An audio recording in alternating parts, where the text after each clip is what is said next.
game. You could even say the writing is like the cope session going on here. There is no coping with this. It's over. It's done. They've done it. Nobody can cope with this. Why is Wonder Woman the only one with a semi-respectable death? Yeah, and it doesn't even make any sense. Like, the fact that they gave some level of respect to it felt completely out of place in the whole game. Not just in writing, but like in tone and style. Superman can hear every heartbeat on Earth. What's to stop him from finding the squad instantly? Everyone, including Batman, as the game proves, could have killed them at any point, and they just don't. It's terrible. At least they didn't ruin the Dawn. To keep him secret, keep him safe. Yeah, apparently. Please play the monkey game again.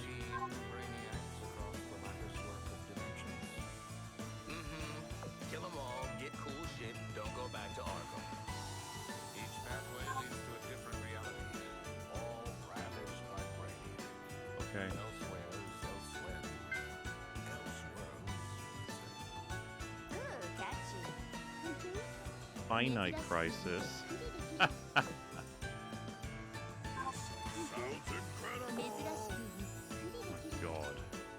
So, we need to go destroy stuff to get enough flame juice to be able to take on Brainiac. Basically what I said when I was memeing, because that's the only thing they're capable of doing. The only thing they would be capable of doing.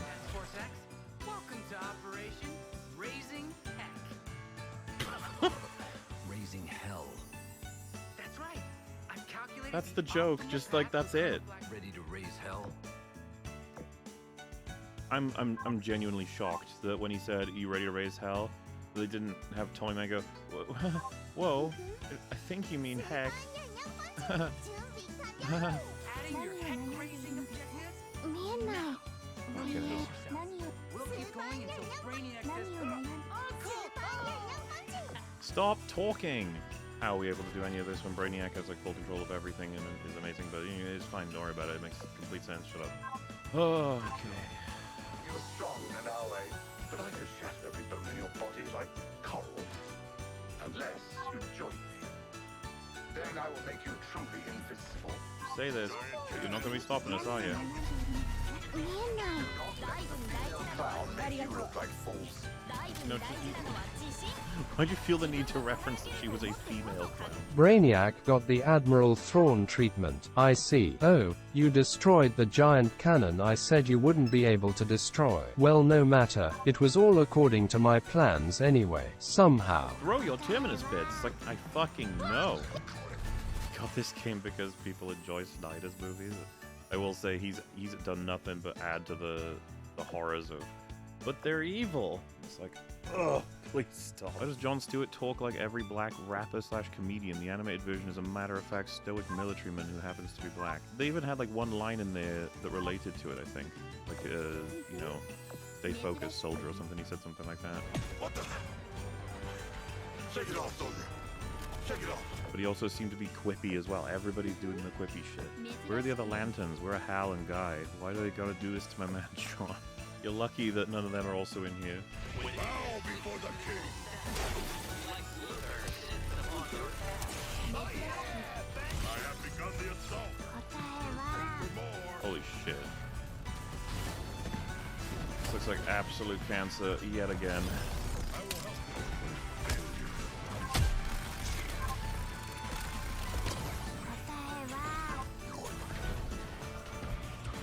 Fuck did he go?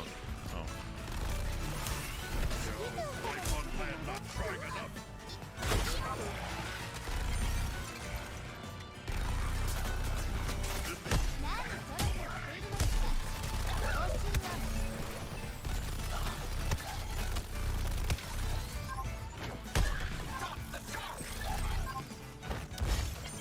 One thing's for sure, this Green Lantern's a bit more imaginative than Zack Snyder's straight laser 3 times than dead.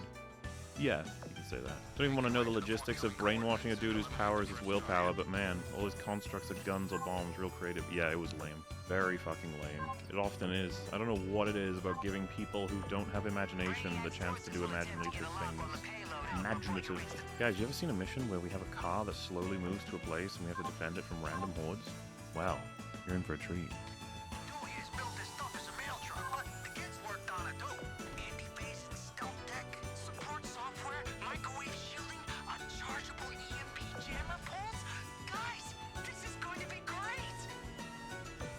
You don't have to talk. Seriously. Janky combat, constant quips, visual diarrhea, fast-paced, repetitive music that cuts in and out. This feels like I'm having a fucking stroke. Yep. Now you can attack the tower directly and get the payload moving. Aim for the weak spot. I assume you can tell which part that is. Yeah. Spawn the next thing. Literally said this tower spawned. Busy work has spawned. How did the Justice League lose if the ring can do that? I don't know, man. That's the one thing that, you know, it doesn't make any sense that we're able to take out the Justice League, but it also doesn't make any sense that Brainiac was able to do what he did. They don't explain anything, and yet they want to have some kind of... I don't even know what they're going for, if this is supposed to be compelling in any way, shape, or form. The ring almost killed them all. We were so close. Yeah, it was a really sad moment. What the actual fuck just happened? So that's a super chat that applies to basically the entire game, huh? They're all over the payload, and you're not. Shut up, Waller. Jesus. Shield on the tower is done. Take it out. It's not even like... We're just doing it instantly now. See? Job done?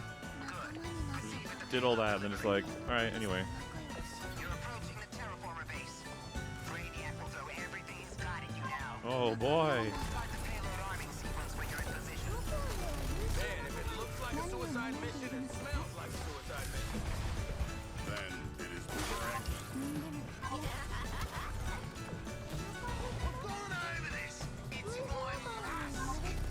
He smells. I give the order to withdraw. Cover every angle and stop those scans. Now see this home. You have a high priority target boosting your scan speed. Keep their numbers down. Arming sequence is underway.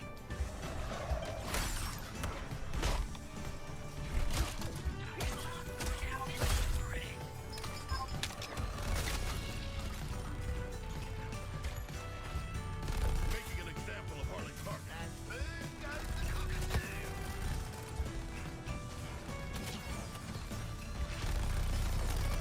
It's a talent.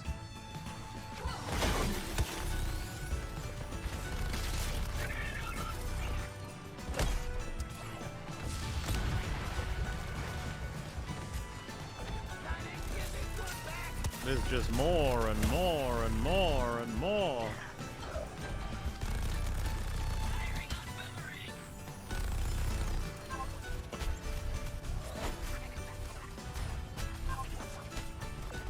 The hell? Was not the one I was trying to hit. Brainiac knew what kind of Pokemon Joker caught. He never would have come to Earth. It was a mistake for anybody to be in this environment. Let's be honest. Soundtrack's very inconsistent. That you're having a very exciting time. It. Well, on the right cheek with a raid for 14. Thank you for the raid. Welcome everybody.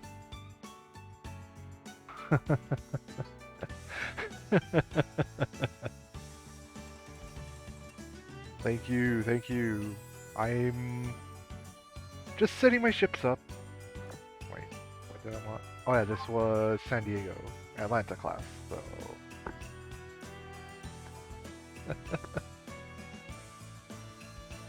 See the right cheek, Islander, Azur Lane Zai, Mdelg. Sending over some degens. Thank you, Stark. Welcome, fellow degenerates. Are we really degenerates, though?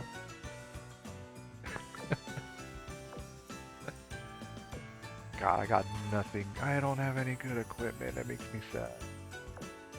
Wait. More survivability on San Diego than...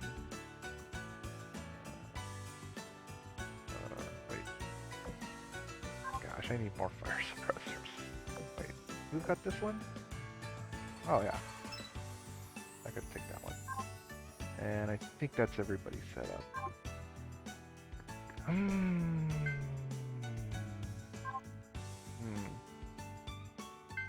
Oh, yeah. And before I forget, actually do the event. Let's see. Yeah. So, actually setting this up for an auto repeat will give me a chance to catch up on chat. I haven't turned... Azur Lane's by. All I'm gonna say is... You don't know how much of a degenerate I am. Well, what do you think brought me to playing Azur Lane? Of course it's the art. Now the question is, where did I find the art? Okay, I actually have 2 accounts on 2 servers, Little Enterprise and, oh god, what's the other one? Lexington. So Little Enterprise and Lexington I have accounts on. 12 hours. Yeah, I'm running on 12 hours. I mean, I do walk away sometimes to like use the bathroom, make something to eat. But also my insomnia is acting up again, and I'm gonna have to see if I could get a different prescription. Like, it's something I live with. So, Lexington gang. Yeah, the currently though, right now I'm on Little Enterprise. So this is like the first account I made. Everything was already set up as it is. Or, you know, it was all set up to log in, so that sort of, so I'm all, you know what, I just want to start playing.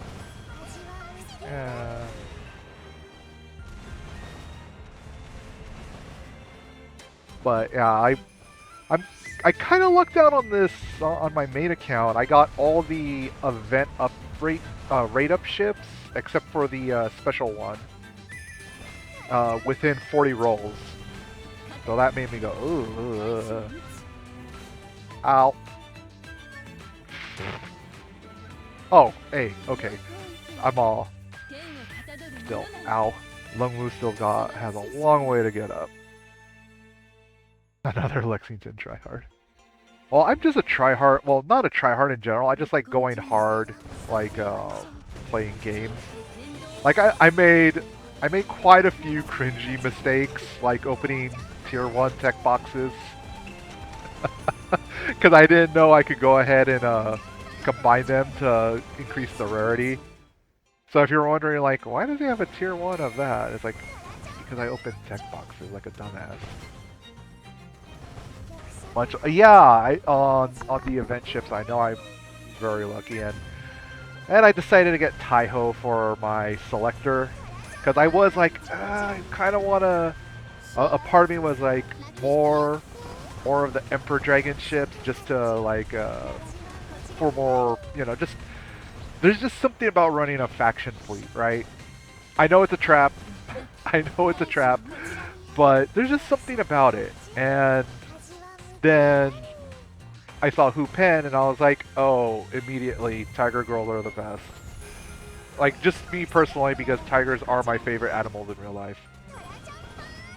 Ah, you summon a beginning, it's fine. Yeah, well, that is true. Gray gear is better than no gear, but at the same time, just from personal experience, it really wasn't actually worth opening it up, because even though I'm like farming gear and getting, you know, getting everything going, there's just something that makes me go, wait, the F, because I tried doing the PvP and someone you know, about the same level as me, but they already have like a level like 80 ship or 120. I'm like, the fuck? How? I'm all, how you get without grind like I am? You know, so it kind of feels like, yeah, I'm kind of being left behind. But I also understand that I'm being probably way more active, and the other people are probably just left ships in the dorm and just logged in, did a few things, log out. That's what I'm assuming, but I don't know. I really honestly don't know. Or probably they used all their beginner skill or EXP books on just one ship when they got a good one. And, you know, me, I'm kind of holding on to them because since I'm actively playing, it's like, oh, I might get a ship girl drop that I kind of need to slot in to survive some of the later stages. So it'd be, oof. Alright, Upen, you better freaking carry. You're the last Vanguard. Yeah, oh yeah, that's true. That's true. Me, I don't care. Just go. If you're gonna get into it, just get into it. Okay. All right. Yeah, I'm that kind of player. I don't like. I really don't like re-rolling, unless some people are like, oh yeah, you should definitely re-roll in this game. Like when I finally got interested in trying out, what's it called? What's the? God damn it! It's a MiHoYo game. God damn it. Not Star Rail. The other one, Genshin Impact. There we go. So like in Genshin Impact, or like, I was like, you know what, I'm finally gonna get into it. And on that, I went ahead and re-rolled for a weekend. Like for a weekend, I went ahead, re-rolled, saw what I got, and I ended up getting. Who did I stick with? I was like, you know what? As long as I just get, oh, what's his name? God, Healer Boy. Shit. Fucking. Yeah, I'm not too big into Genshin Impact, but I finally decided to check it out. And I was like, oh. Damn, I got Diluc and Chi-Chi on a 10. Well, hey, that's nice. I mean, I got Diluc eventually. Like, the sad thing is the only reason I last year I got into playing or trying out Genshin Impact was because Dea. Dea was gonna be playable. And I'm like, all right, you know what? I really love Dea's character design, but I am supremely disappointed. Genshin is good for hentai, so I only know the girls. You know, I cannot fault you there. Like, no joke. That, one bit. Yes. Just, yes. And this is why we like these fan bases. Let's be real, everyone. This is why we get into waifu games. I mean, let's see. Let me see. The ones that I play that either have, like... Okay, so... I'm already forgetting the company who makes Azur Lane. God dang it. I'm being dumb. I'm pulling a blank. I see the company symbol in my head, but I'm drawing an actual blank on the name of the company. I feel dumb.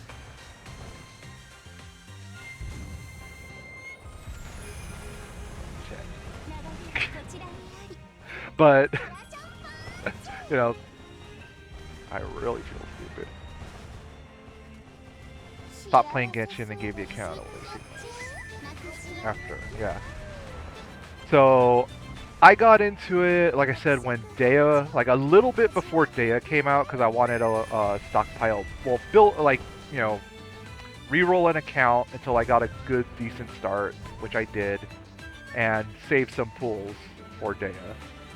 And yeah, I'm disappointed.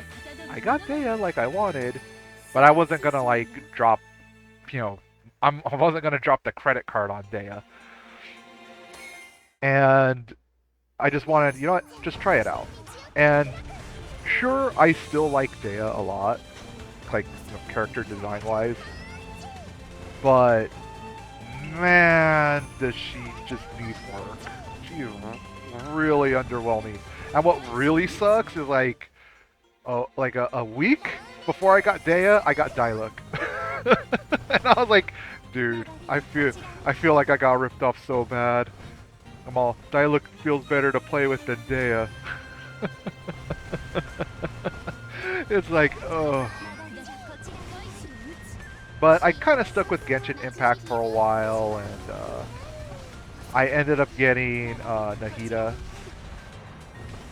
So I was like, ooh, I got Nahida, and then I was running Nahida, Cookie,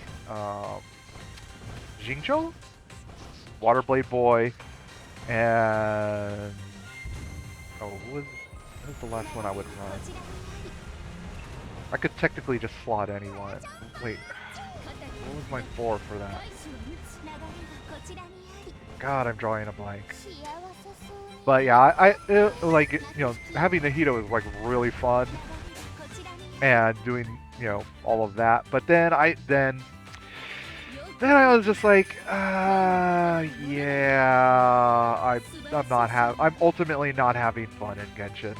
Like I honestly was started not to just have fun. It was just log in. What do I feel like doing? Nothing. Okay, log out. Yeah, I had that was well, cause I the other. Okay, so before I stopped playing though, I also ended up getting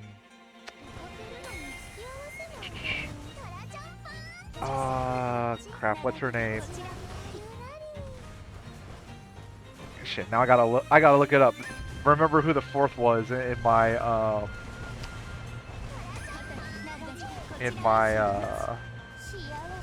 Nahida crew.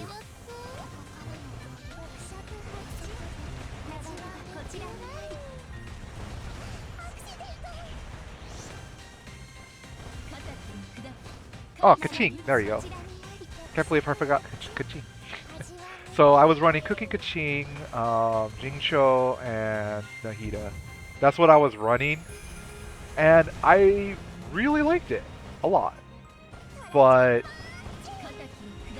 then I was like, wait a minute, I could do ice as well, because I also who else was I doing with Kaching? I was doing.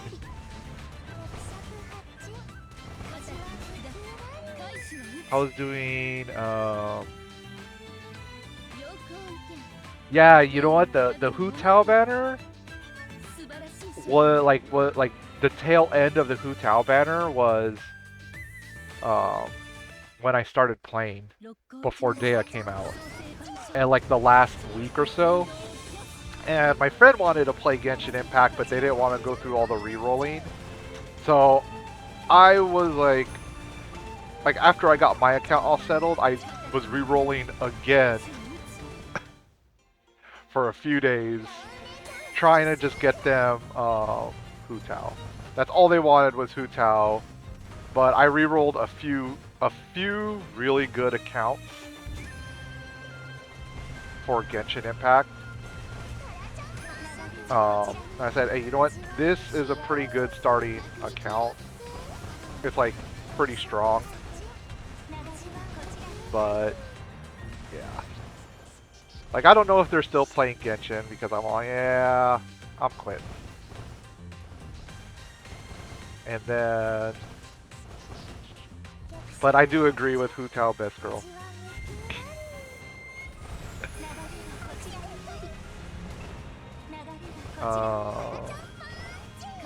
Let's see. Yeah, but I'm trying to think who would be waifu material in Genshin for me. I mean, like I said, I really like Dea's character design, and when I finally got all the way to Sumeru region, and I was like, ooh, Dea. And like actually, heard the story bits. Actually, I completely, absolutely love Dea in the story bits. Let's see. But Azur Lane. Alright, let's be honest here. Most of us started playing Azur Lane for the wife. So I've been asked this question a few times, and since I've been rated, I'm gonna just go ahead and state this again. What actually got me into playing Azur Lane was just wanting to check out Azur Lane. But if I do, and in the beginning, because Prince Eugen is in the beginning, as soon as I saw Prince Eugen, I was like, hello there. Just like, hello there. And then I'm all, okay, how about the other KMS girls, or Iron Blood faction? And I was like, and I was just like, okay, I think I found the faction I want to try to collect everything in.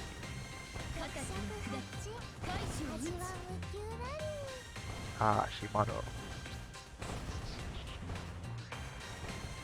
Nice. I mean, if I'm thinking of the right character, Floofy Tails. I can't. If someone likes the Floofy Tails, I cannot fault them for that at all.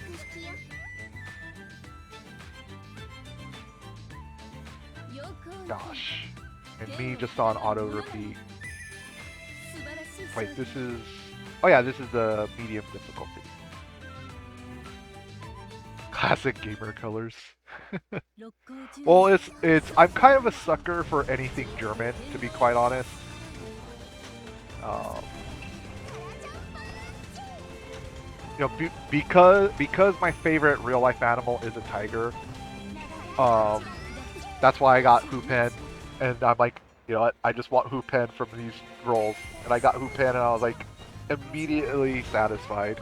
I'm like like just in general, if you have a tiger girl in your roster, I'm gonna go for the tiger girl no matter what, practically.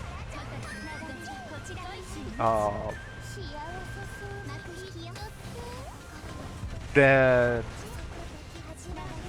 God. But when I saw the rest of the KMS girls, I'm like, ooh, Bismarck. I was like, just ooh, Aegir. You know, it's like it was a rabbit hole after that. I was like, all right, I want the Emperor Dragon faction ships just to run a gimmick, and then I was like, but I want the KMS ships a lot. And like I said, I'm kind of a sucker for like anything German. Whether it be way back in the Kaiser days, yeah, or you know, like it's just a thing. Oh yeah, and of course making that tangent to Tiger Girls back to Germany. Obviously the Tiger tanks, you know, in World War II, and I've also been the reason why I like Azur Lane is I've always been a fan of Mecha Musume designed girls, which started like 15 years ago or so. And, you know, overall, what got me into anime actually was mecha. Like, a lot of mecha got me into anime.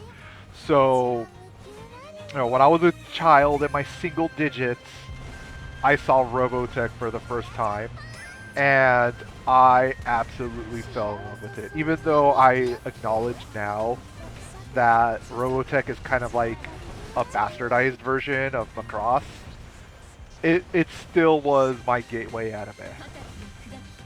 And after that, you know, being a single digit kid in the 80s, you know, after that, started getting Gundam VHSs, started looking at all the other Voltron back then as well was on television. So, you know, there was a good selection of anime and cartoons that had robots in them. So, oh, and then of course, you know, gotta throw G.I. Joe in there as a kid growing up in the 80s.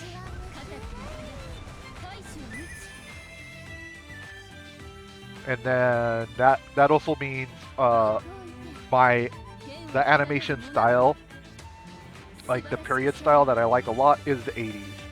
Also, I like a lot of OVAs from Japan in the 80s because it's a lot of cyberpunk. And cyberpunk was, well, as I grew up into a teenager, I really started to dig cyberpunk, like as a visual aesthetic and a genre of reading books. So in a way, like Mecha Musume girls, ship girls, Kanmusu, they're like just that whole, or even oh god, what is it? Panzerwaltz, or no, Metal Waltz. Yeah, that's another one I gotta check out sometime. But Metal Waltz, you know, like just that combination of waifu and mechanical bits, or rigging as it's called in Azur Lane. You know, I like it. I just like that whole visual aesthetic, and the origin of that dates all the way back to my fascination with mecha and big giant anime robots. Lot. And one girl down. Oh, one of my girls down. Yay. But yeah, I'm... Oh, Silverhawks.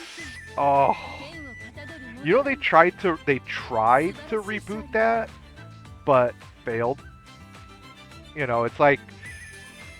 what's the other one? There was another one. Oh god, there was another one I'm trying to remember. I think it was called Captain Power. It was totally American, like, you know, North American thing. Like it was like a bunch of VHS shows, but they also sold a toy that would interact with the VHS. So it was interesting, to say the least. Yeah, I think that's what I'm probably thinking is the live-action Silverhawks. That's what I'm probably thinking. But like I said, my insomnia is acting up. I'm 12 hours gone. Did the toy rewind the VHS? No, the toy was a light gun essentially, and depending on a sequence of lights that were shown on like basically it was like a light gun game, but it used the VHS. I know, that sounds really weird. And you could tell when you lost because the pilot in... Like, I swear, you just look up Captain Power and the ridiculous toys that went with that series. But, hey, that was a big time, like, you know, like He-Man, I'm using this as an example, like, He-Man back in the day was, you know, they made the cartoon to sell the toy. Like, honestly, that's what happened. You know, and I'm gonna say it's great marketing. It really is. But, you know, G.I. Joe was the same as well back then. You don't see that kind of shit nowadays with kids shows. You don't see, like, a bunch of badass toys to go with, like, a mediocre show. Let's be honest. G.I. Joe, Voltron, even Gen 1 Transformers. They were like mediocre shows. Let's be honest. Yeah, you know, it's well, it was a really simple rudimentary way that the Jets interacted with the Captain Power VHS. Basically, it was seizure-inducing because the whole screen would just start flashing rapidly in a certain sequence, and the toy had a visual sensor as well as a kind of like laser, I guess you could say. And what would happen is during like depending on what was on screen, because you could quote unquote shoot the enemies on the screen, so you would figure out if you took too many hits, the pilot would be ejected out of the jet. And it was just like one of those gimmicky toys that it was obviously a VHS series made to sell the toys. You know, the toys, because the toys were expensive. Like that specific one, it was almost like, and we're talking about like 1980s money, like early 1990. It was like a $50 toy almost. And just to put that into perspective, a $50 toy was the same as an NES cartridge back in the day. So yeah, pretty expensive back then.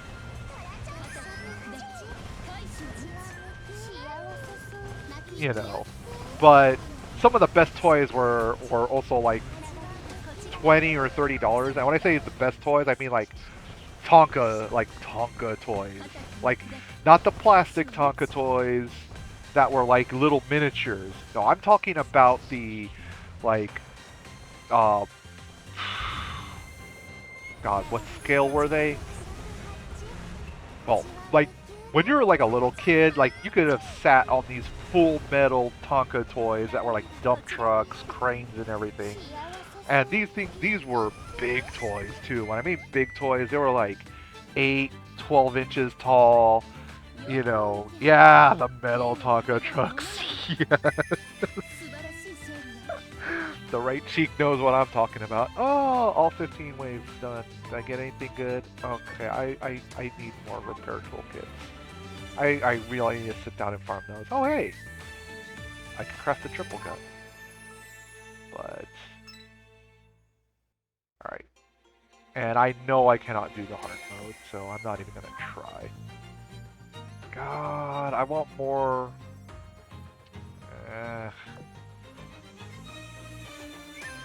I'm trying to figure out what these bonus tickets are for, because I'm like, this is my first event.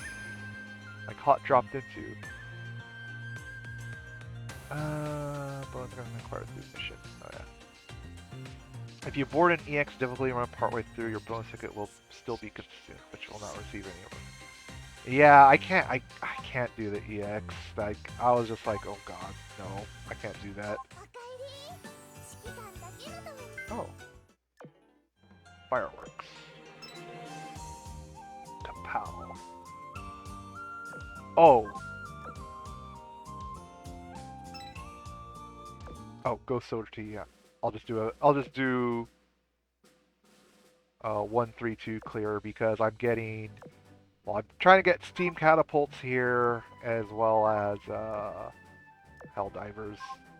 So I'll just do one sortie clear. Yeah, Fleet 1 could go. Oh wait, no, Fleet 2. Fleet 2 goes and move my meow. Move the meows over.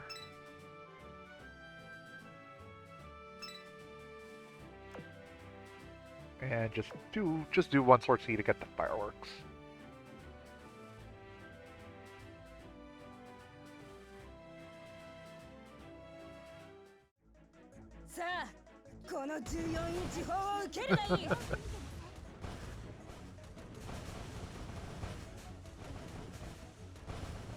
So I take it Delg has unlocked World 15 then? Because unlocked, I'm all that's probably spell correct, being derp, but grats. Me, I'm baby account. I'm only on World 4 on my main account, which is this one, and I am like this. Stop giving me Haman. I know this. Well, this is a burden for me, but I don't have enough port slots to hold all these girls I'm getting. And I still have to do my, I still have to, get gems. Like, by, limit breaking ship girls. So I'm like, ugh. Yeah, I kind of heard. That's why I'm like, ugh. But hey, it's gonna take me what, like 6 months, a year to get there. Even if even if I'm the type to play every day and just use all my oil and have every single timer ready to go.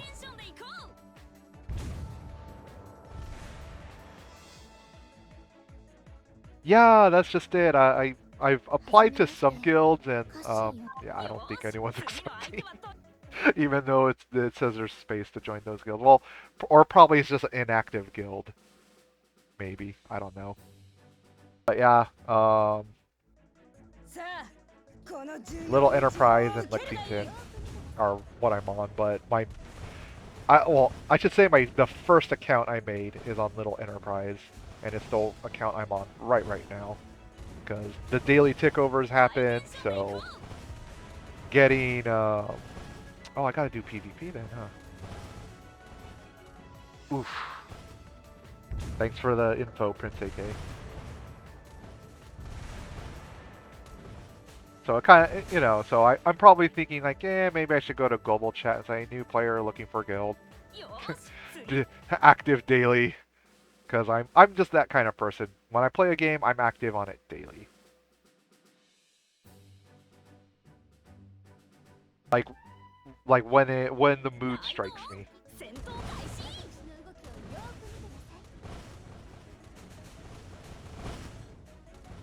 doing Run 6 later.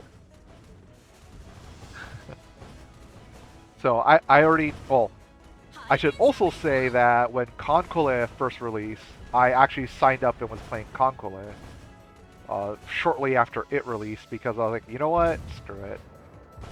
I'll go ahead and make a DMM account. And not only that, but back then, someone actually made a EXE launcher that could interact with the DMM site, but you don't have to actually log in through the web page. And not only that, but the really cool thing about that EXE player that you could use on your desktop, the really cool thing about it was someone already modded it where it replaced the DMM assets, like visual assets and UI elements, locally. So it didn't change anything on the DMM server. It only changed it locally on your local PC machine.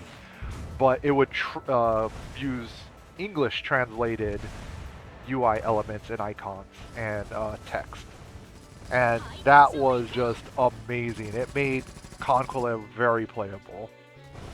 But then DMM had to be a bunch of poopy butts and be like, oh yeah, if we detect that you're running that through your account's gonna get permabanned. So kind of like in response, well, I guess probably because some people were using standalone EXEs like that to also auto run the game in the background.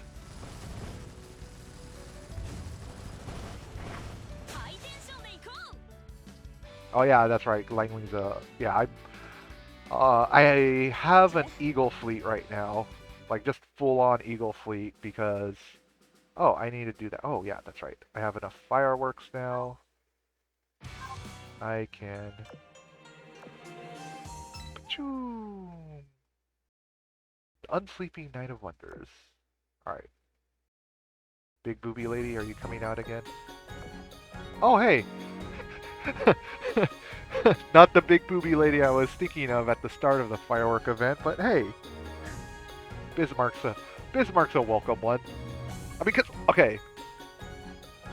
because oh wait, that's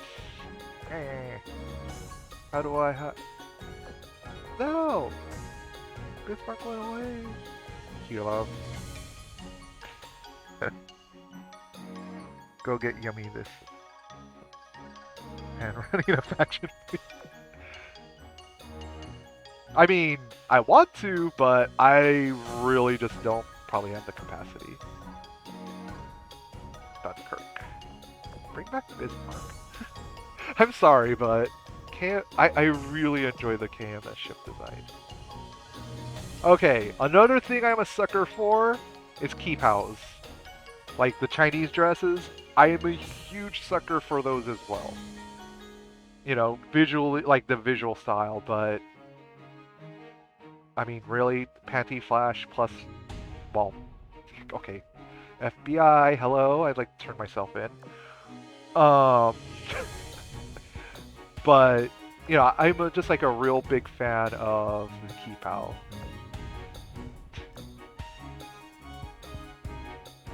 But, I mean, this is also nice too, like this visual design. Because it looks like a uniform. I'm not sure if it's like a Chinese naval uniform inspired, but I like how it looks. It looks nice. And then the hair clip, I like how that's the destroyer number, I'm assuming. So it's like there's like nice little, when you really look at some things, you're like, oh hey, that's cool, that's cool, that's cool. You know? But I really do like that sideways hair clip with 102 on it. That's something I didn't notice at first, and then I'm like, wait a minute. The dress slit to see the legs. Yes, I am a leg man. I'm very much a leg man, which also means I love this as well. The absolute territory. Ah. I love. Well, I mean, which means I also am a fan of legwear, but yeah. Yeah, I know. most of them are reparations. If I remember right, wasn't Anshan a Fletcher class that was given to the to China afterwards? Like, I think it is, but I'm not entirely sure. I want to see the bazooka in action. Oh.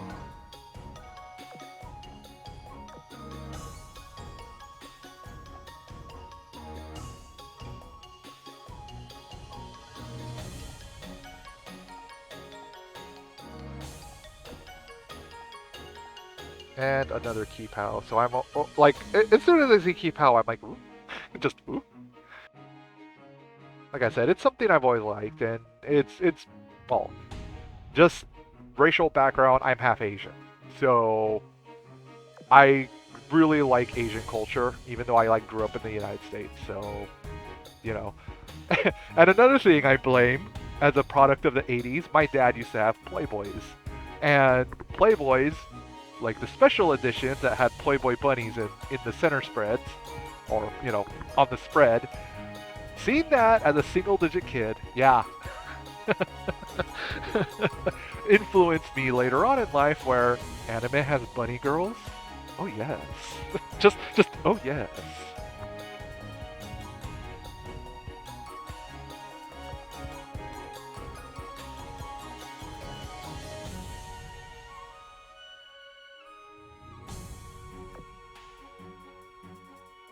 So, and also rip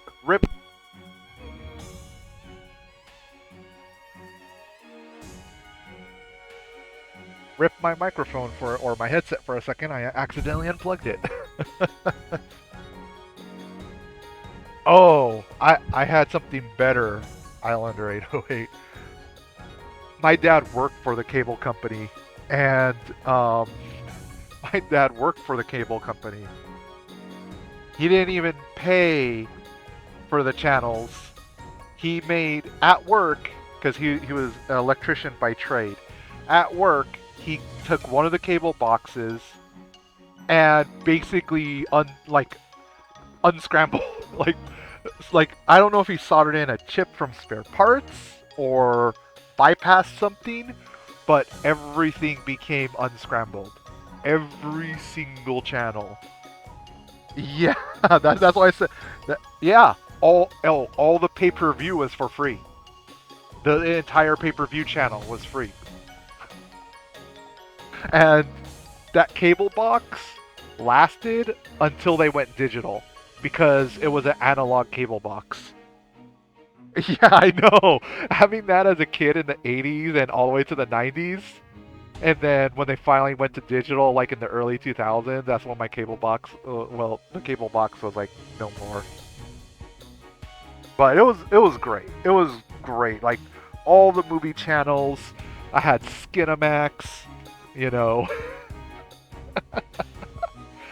And for those of you that don't know, that never owned cable television, the Cinemax movie channel was called Skinamax at night, because that's when they showed softcore pornography. So you ain't seeing the ding-a-ling, but they're definitely having sex on screen. Because I found out later on, oh, that's the softcore version of that porn that you like. What? Because being a teenager, swapping your favorite. Oh, her, Faja. I was like, yeah, this was she was at the start of fireworks. But yeah, it only came on at midnight. Yeah. Oh, but let's see. Our local cable company had 3 pay-per-view channels. Channel 0, 1, and what was the other premium channel? Was it 100 something? I think it was 101. But Channel 1 was always showing like pay-per-view movies. Commander making a wish. Collect! Yay. Wait, was that Universal T4 part? Ooh. Yo. I'm all I like that. 分析モジュール同期中 Oh, am I done building all my ships in the order? Oh, I could finish them. Yeah, I could. Nah, I'll let them just build naturally, then see what they are. But yeah, you know, I had that experience as a kid.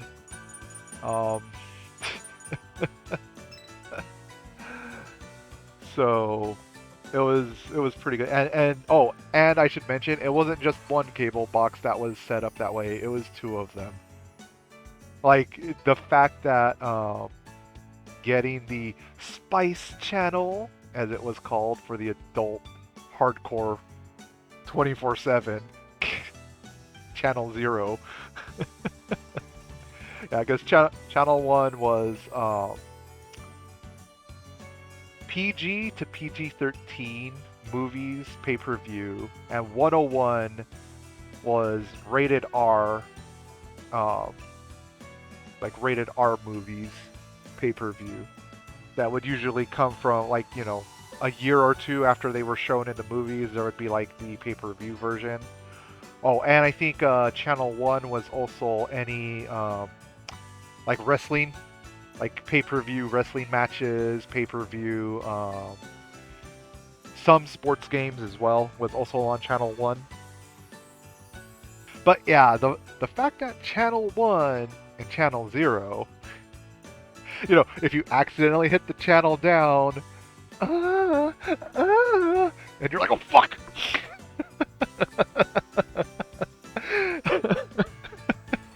So that happened with the controller in my dad's hands a few times. Of course my mom would get pissed off at my dad. And my dad was like, oh shit!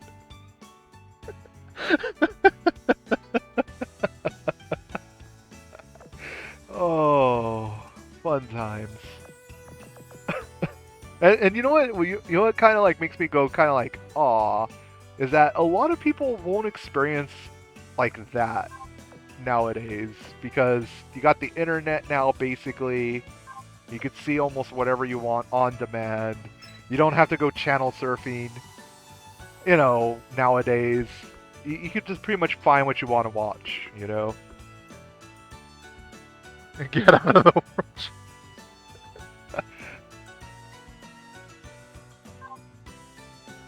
So, you know, it's an experience that if you grew up like in the 80s or 90s, or, you know, just in a time period when you could experience that.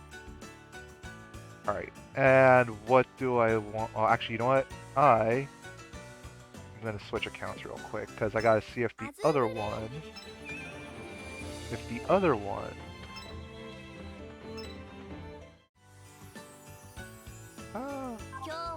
Yeah, missions are done.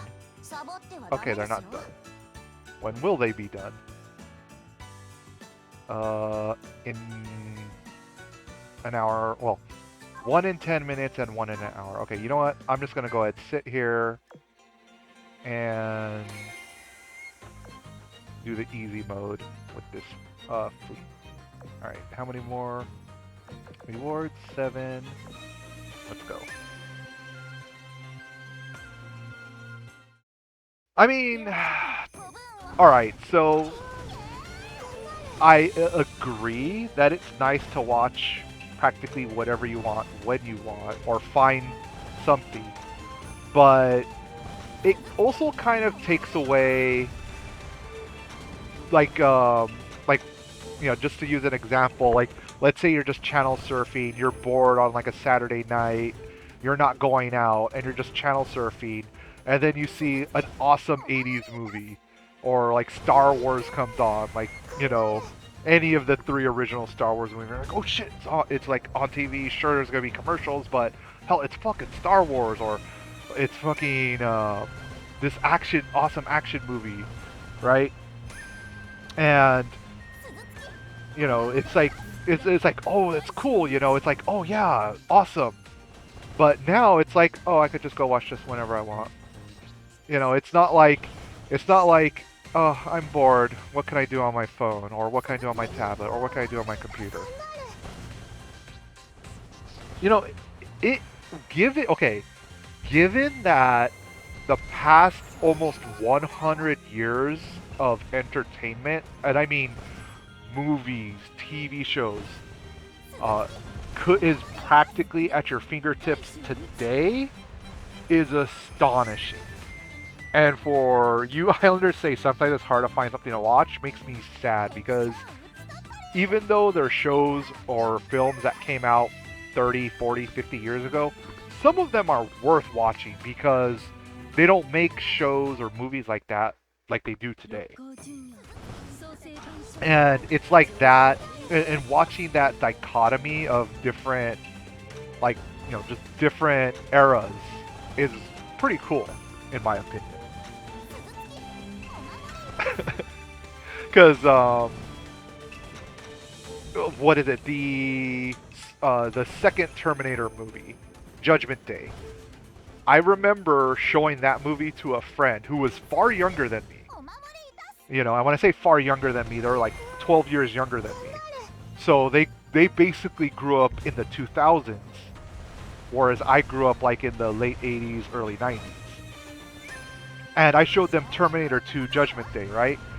And they were like, oh, dude, these computer special effects are awesome. And here's the funny bit. All the parts he thought that were CG were actually done in real life. Like the helicopter that flies under the bridge at the end of the movie when the T-1000 is chasing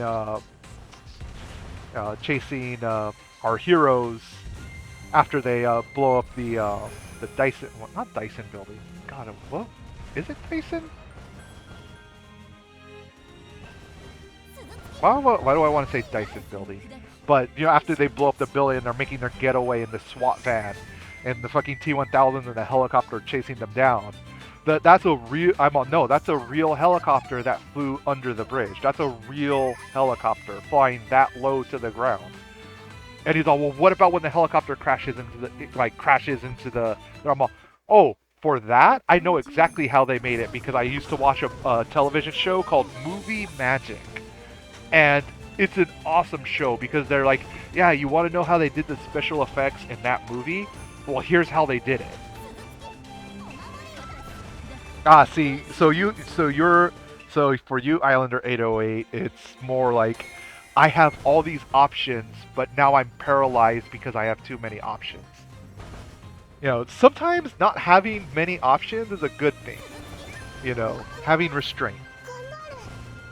Oh, yes. Okay, so when the T-1000 is driving the semi-truck and he fucking vaults into the LA basin, into the drainage canal. Okay, that shot they could only do once. They only had enough budget for the movie to do that shot once. So they like the wire work that they could reset easily because like when Arnold Schwarzenegger Terminator on the bike, goes ahead and he takes that leap, that was done on wires. So they easily could rehearse that multiple times. But when it came for that fucking semi-truck to fucking just barrel through the wall, fucking leap into the LA basin, and all of that, which by the way, that shot I believe they had to do last because they were gonna total the semi-truck as soon as they launched it off into the LA basin.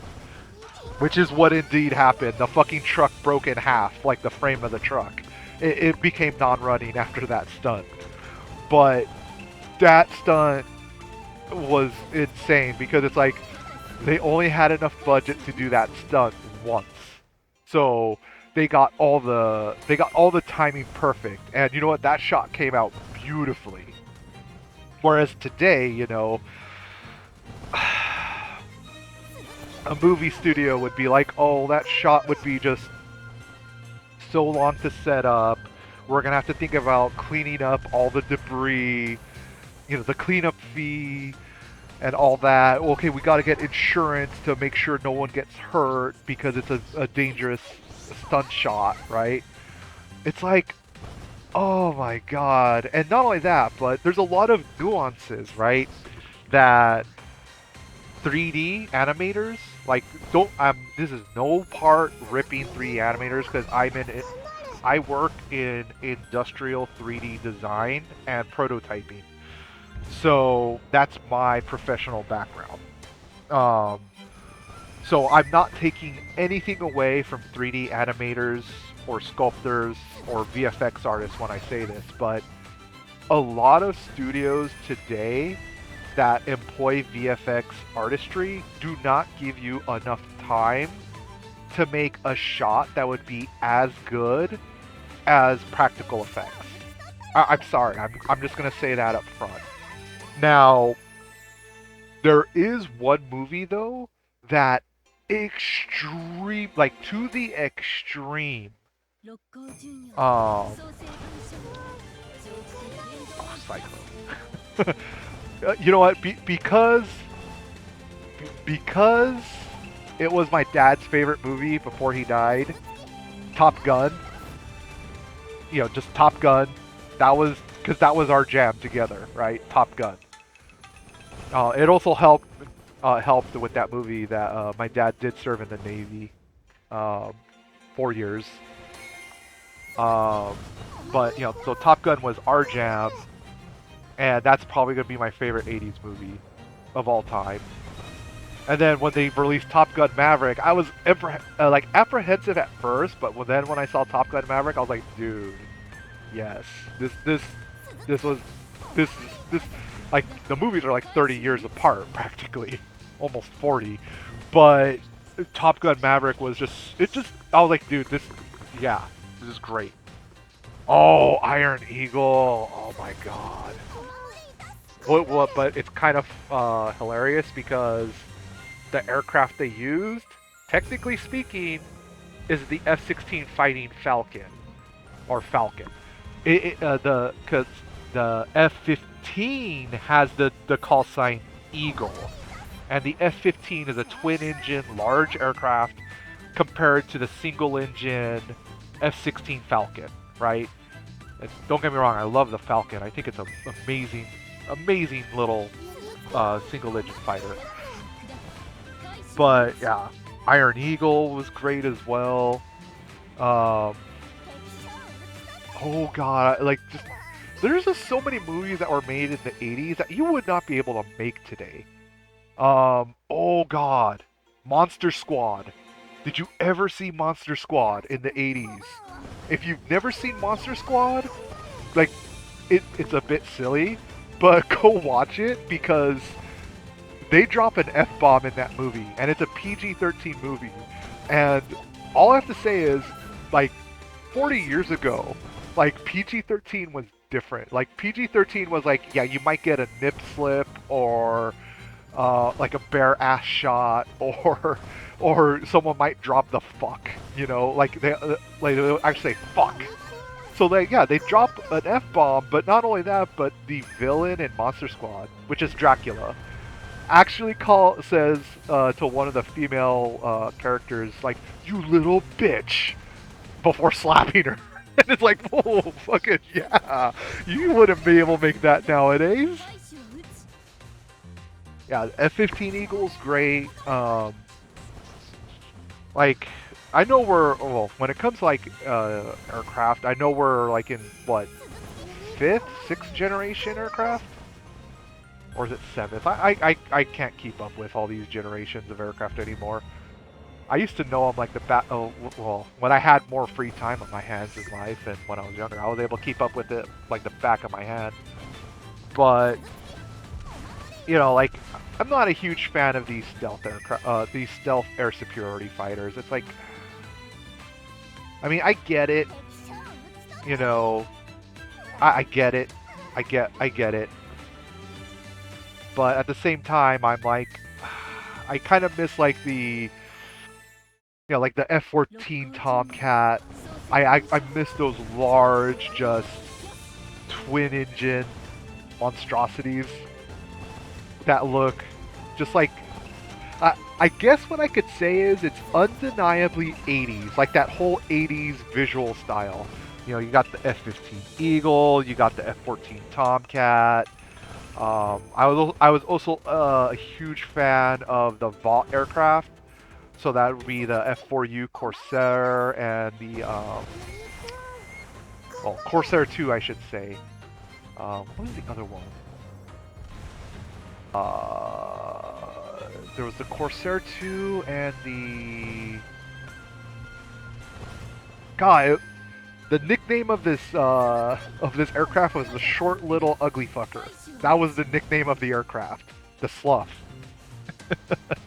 I know it was a Navy aircraft. I loved the look of the Slough because it had a big, massive air scoop underneath the nose, but it looked like an ugly F-16 Eagle, basic, or F-16 Fighting Falcon, basically. And it was I just kind of miss the 80s boxy look in a way. Like when I think of the 80s, I'm thinking like synthwave, just like synthwave basically. And modern synthwave is cool because I'm like, ooh, yes, that takes me back to my childhood. It's making me think of Miami Vice. But speaking of like, cars in Miami Vice, you had like freaking the Lamborghini Countach, the Ferrari 430, right? I believe it's the 430. You just had those iconic 80s boxy style like cars, right? Things were angular. They weren't like smooth contours, soft. It was like, nah, this is just angular and boxy. And I kind of missed that look, to be honest. It was just a visual aesthetic of the time, and like having a chunky like Casio keyboard. Yeah, I'm showing my age. I don't care. I'm going to be 42 later this month. I don't care.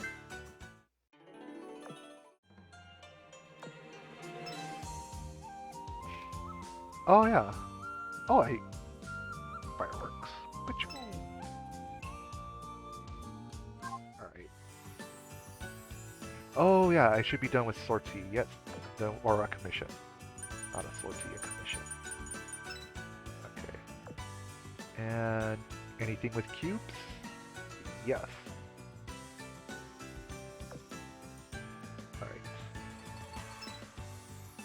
Alright. Have at least one level 25 ship. Oh no. Oh no. Okay. Oof.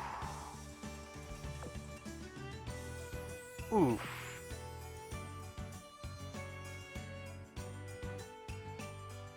There's like 2 candidates for that. Oh, hold on. Hold on. Happy early birdie. Well, what's funny? The older I'm getting,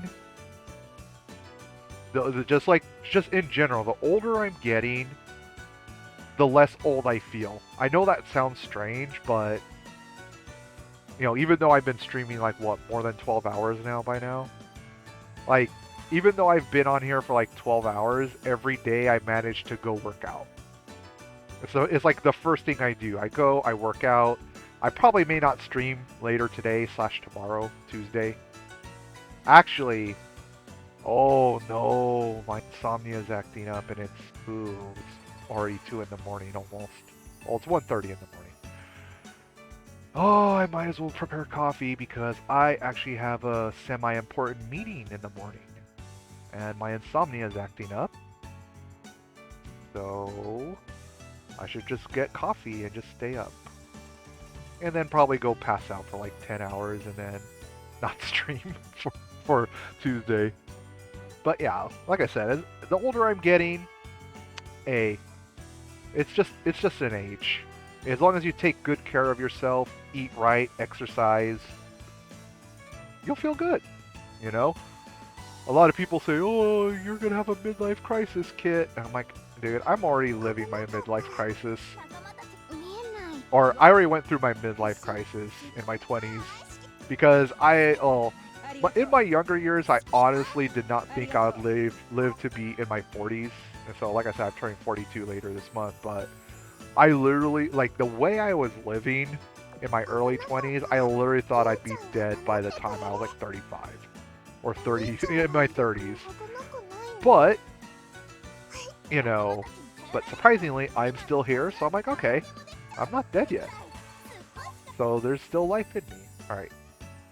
Well, I could send out Suzutsuki. God, I don't know who to send. Wait. Z23 is almost 25. I could send Z23 out. Okay.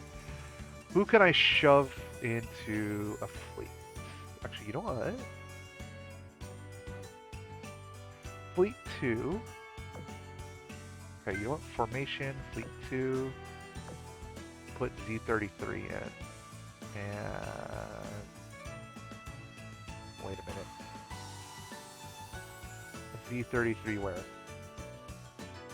Oh shit! Or wait. Ah. I'm all...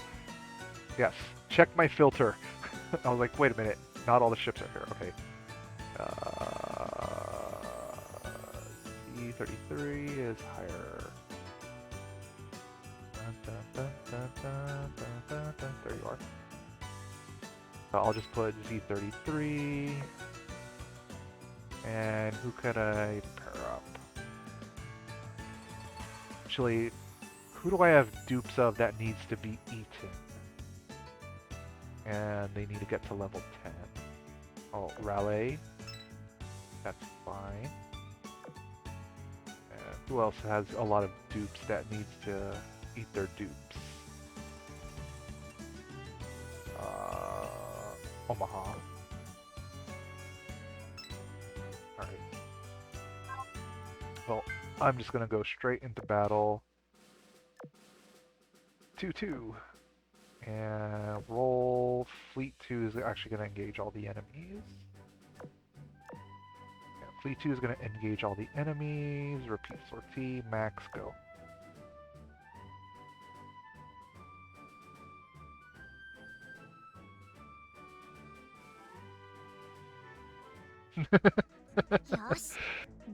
Hey, don't feel bad. On my main account, I accidentally sent a bullet out on Obudi, out on commission, and it went to level 2, and now I cannot use it for upgrades. So it makes me sad.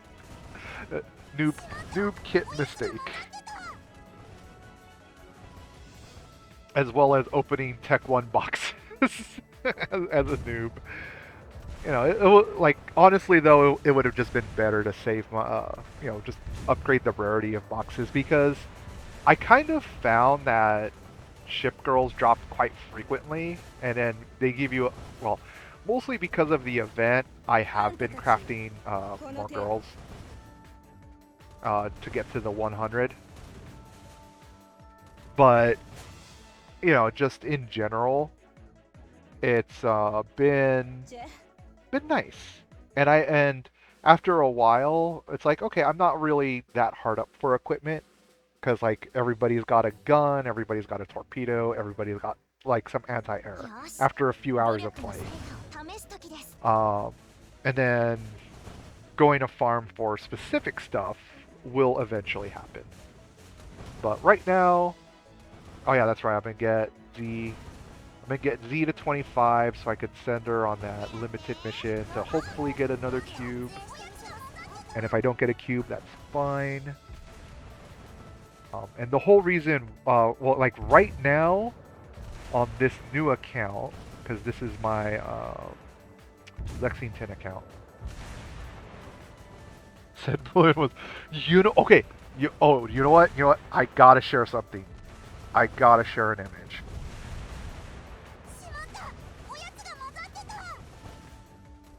So I am add an image, and I just want everyone to see the WTF-ery on this. Oh, I gotta.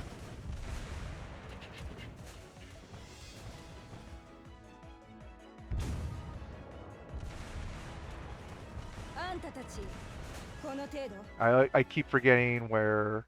Oh no, not share. There we go.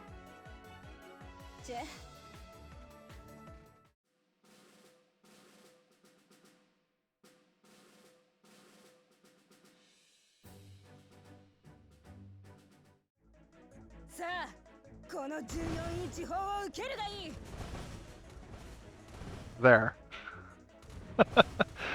I ran into this in PvPQ and I was like, what? No joke. I was like, what? I'm all, who does this?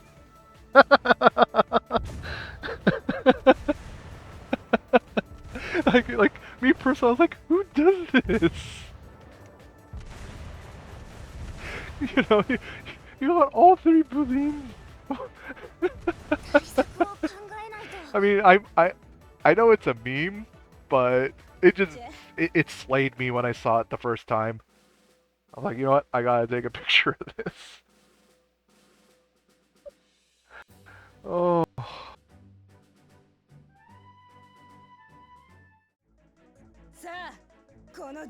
Oh gosh.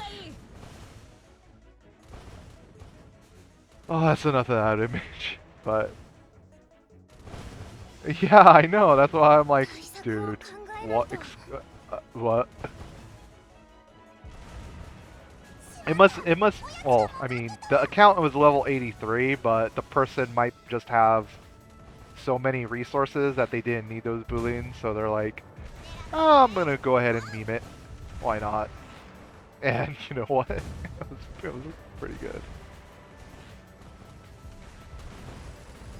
Actually, if the PvP roster is still the same, because I'm all, oh wait, they tick over probably a refresh. I could probably challenge that person. Just for the absurdity to look at it happening.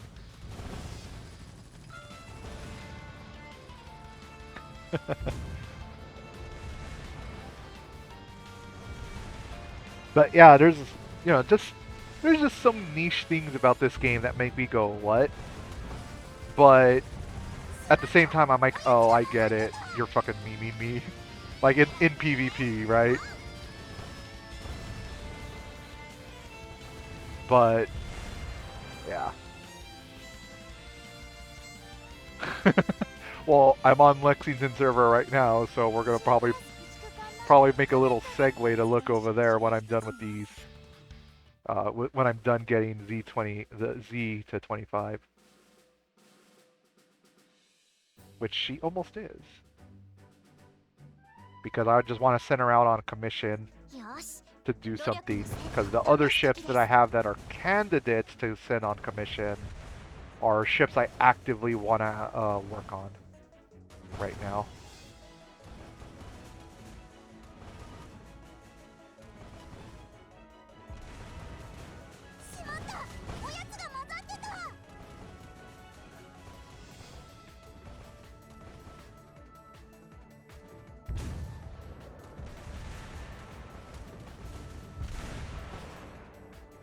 Freaking Pennsylvania with that double salvo.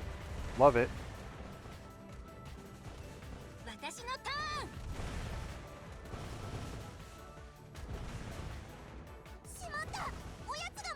But yeah, this account is probably like a total of 6 hours or so old that I'm on right now on Lexington. So, you know, it's going nowhere fast, but I like how I'm building up on it right now and kind of taking my time. And like the first thing I'm doing every time on this account, this is my second account, every time I get a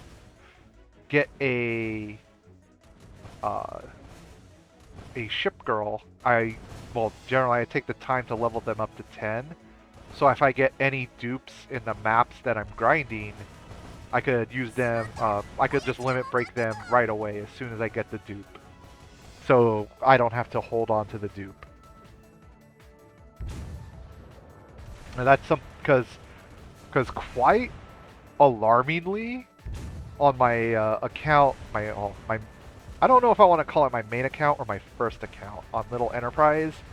I alarmingly got such a diverse range of ships that yeah, I have like 100 unique ships out of the 150 slots. So I really don't have a lot of storage or dockyard space left, so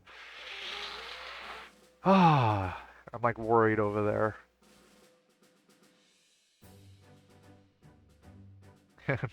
Brain. よし努力の成 But 果を is 試す that 時 brain です big? Or is it smooth?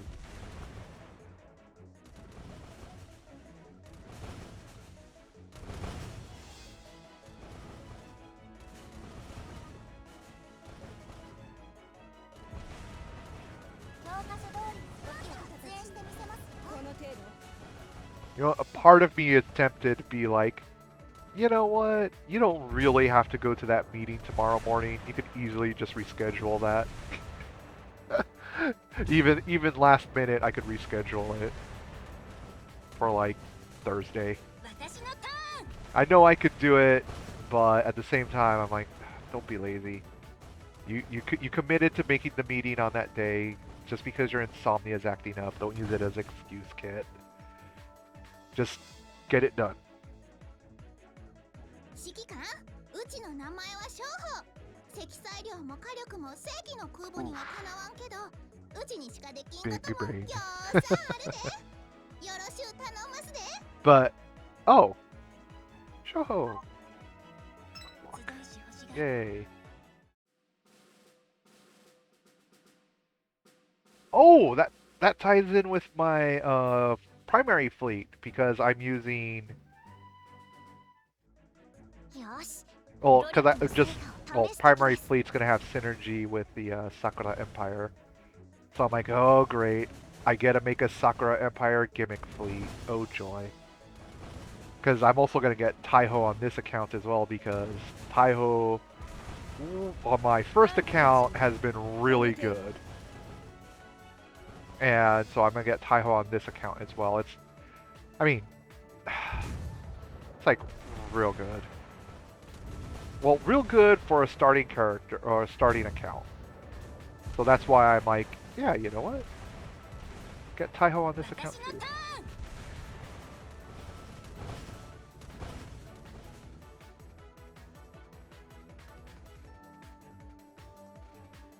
ン オマハ級軽巡洋艦のローリーです集いし星が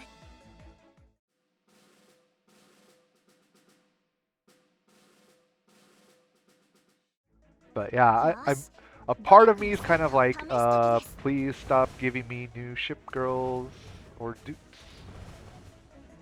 With Shinano as well. Oh yeah. Yeah, you know, that's why, like for me, like 2 early game accounts, Taiho would just be a strong pick, just in general.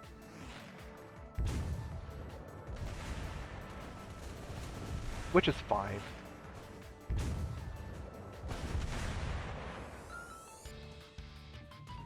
You know, a part of me is kind of regretting now that I didn't get into this game sooner. Because like I said, when Concole came out, I started like playing a month after that came out on the JP server. Well, you can only play it in JP on the DMM website. So I got started to that, and then when Azur Lane came out, well, let me just say the first run of Azur Lane Girls, like, I didn't think it was a ripoff of Concole, but I just did not like a lot of the first art styles, I guess you could say. And then after a while, I was like, okay, you know what? The art style's grown on me. But then I was like, I don't want to start. I don't like, but it's a mobile phone gotcha game. Like, for the longest time, I had a stance against gotcha games, to be honest. Like, for a very long time, I had a hard stance not to play them because I'm protecting my wallet and my sanity. But now my stance has softened greatly because the the first gacha game that got me to break my no gacha game rule was Arknights. That's the first gacha game that got me to break my the thing I was doing. And to Arknight's credit, it was the exact game I was looking for at the time, and I still like it, but I'm just taking a break from it right now. Probably a long break too, probably a year-long break from it, because I have like some pretty massive burnout on Arknights. And then after Arknights, because I was like, I'll make Arknights the exception because I don't have to pay for rolls. I could just earn them for free. And not only that, but well, I mean, I did buy into Arknights because I was like, you know what, Arknights treated me like really good for a year. Like I really enjoyed my year on Arknights. I'll go ahead and just drop them 800 bucks. And the only thing that was interesting to buy was the premium currency, because basically gems, same as the gems in Arknights, or the Arknights equivalent to gems in Azur Lane. There you go. There you go. I could speak English and form sentences. I swear, it is my first language, I think. But I would go ahead. I went ahead, dropped them $800, bought all the basically all the double gem pack. The first time buy double gem pack. I bought all of them, and a few beginner packs, and a few packs as well. So like the game, like I said, it treated me very well for a year. I was like, you know what, a whole year, and I didn't feel like I had to spend money on the game. I was able to like buy skins in game, like with the free gems they would give you, like per stage, basically. Like if you would 3-star a stage in Arknights, you would basically get one gem, but there's like hundreds of stages in Arknights, so it adds up. And then the skins in Arknights, it's like what is it? It's like 14. It would be like, I say 4 gems because I'm playing Azur Lane. Most of the people in here know Azur Lane, but they're called Originite Primes in Arknights. But let's just call it gems, premium currency, tokens, whatever you want to call it. And it's only like depending on the tier of the character, 3-star, 4-star, 5-star, 6-star, and depending if the skin was live 2D or not, the skin is as cheap as 12 gems to as expensive. I think the most expensive skins now are 18 or 20. And it doesn't sound like a lot until you kind of realize that Arknights does not give out a lot of Originite Prime if you already passed all the stages that you can in the game. Because after that, the only way you could get extra premium currency to earn is if event stages, like events come out with stages in them that you have not 3-starred. That's the only way you could get extra more after you complete all the normal stages. And it's a nice balance, because in that game, did I spend some of my gems on refreshes, like stamina refreshes, oil refreshes equivalent, basically? Yeah, I did. But that's because I was trying to really I had a specific goal, and then the bottleneck was I didn't have enough stamina to complete stages.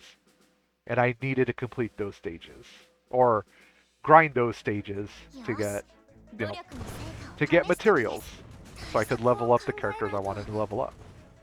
So, I did have the feel to do that in the first Well, it's because there was also an event going on, and I was trying to do as much of the event stages as possible. So I was trying to do so. You know, it was basically trying to do like probably EX content and trying to do EX content in Azure Lane, but as an account that's only 1 month. 1 month. And yeah, like Arknights is a long burn to build up your account. Because, well, I have a total of 3 Arknights accounts actually. Each of them are about a year apart. And the reason why I made 3 is, well, no, my second account is actually like 2 months apart from my main account. Oh, friends. Ah, the red chick. I saw that. Very cheeky. Okay, I don't need that oil right now.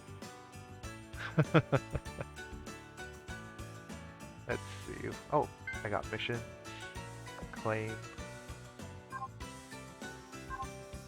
Oh yeah, it's PvP. PvP. Oh yeah. Battle. Exercises. Aw. I think everybody rotated. So I think that Bulin fleet. God, I swear I'm only rank 6,000. Why am I seeing people? Okay. Oh, this is why I like the PvP and Blue Archive so much. Like, don't get me wrong. Okay, yeah, Blue Archive is the other gacha game I play. It's literally my feel-good game because it's very bright and colorful and lighthearted. It's one of those games where I'm like, yes, very lighthearted.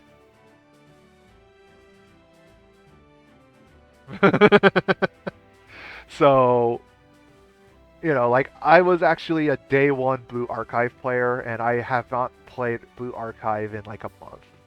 And I might start playing Blue Archive again. Like when I have nothing to do on Azure Lane, I might go back to Blue Archive. But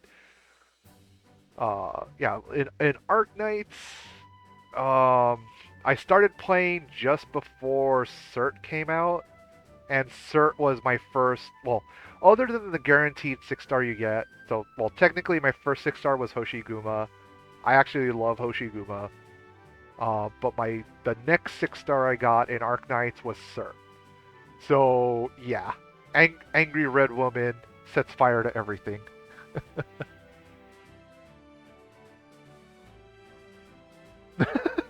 What? Why get well? I shouldn't talk because I don't know if the season changed Blue Archive, but I on both my Blue Archive accounts I ranked out first, and I could prove it. Actually, for this,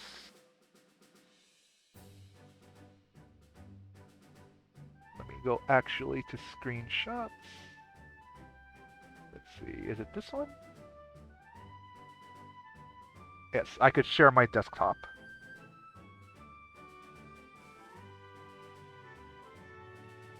Alright, sharing my desktop.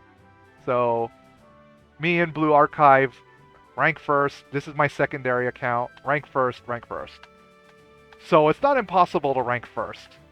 And I'm not even using a meta. I'm not even using a meta setup for both of these characters. So, you know, it's not impossible, but like I said, I've been playing since day 1. Well, see, what was my PvP setup? My, like, everyone's gonna laugh. Everyone laughs at my PvP setup in Blue Archive when I tell them what it is. It's for Angel Kit, my 2 tanks, actually.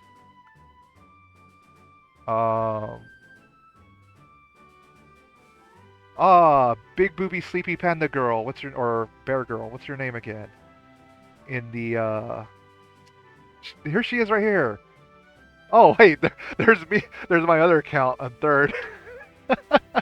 So yeah, both accounts actually have are using Serena and Mofu, big fluffy. God, she does have big fluffy hair. Yeah, I'm using both my accounts are using her. Tsubaki, there you go, that's her name, Tsubaki. Um, both accounts are using Tsubaki as a tank. Angel Kid is also using Bunny Neru as a main tank. Who's my other main tank on my main account? Like, yeah, you can tell it's been a while since I've actually logged in a Blue Archive, actually. But yeah, I just wanted to just show that real quick. Just like, yes, it's possible with a shit team. Oh, and the other two characters.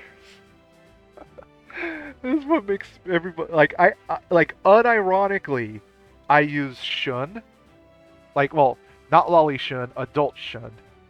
So big teacher, big boing Shun I use for my sniper on both accounts, and I also use Kokona. Unironically, I use Kokona in both of my PvP formations. Like, that's the only two. Well, the three characters they have. Well, actually, 5 characters they have that are same is I'm using Tsubaki, Serena, Iroha, the Eroha, Shun, and Kokona. Those are the 5 characters both of my accounts have that are the same, and the only thing different is the second tank I'm using. That's it. That's it. And just keep up to date on your gear. That's it. That's all you gotta do. Keep up to date on your gears, your levels, your skills that are relevant for PvP. I mean, a lot of people say, well, you got Iroha, so of course it's gonna be just good in PvP. I mean, like, in this season, because this was, yeah, in this season where I ranked out first on both of my accounts, Iroha was not as good in PvP compared to the previous season. So, which was indoors, and for some weird reason, even though Iroha has a freaking tiger tank, you know, obviously I would roll for her.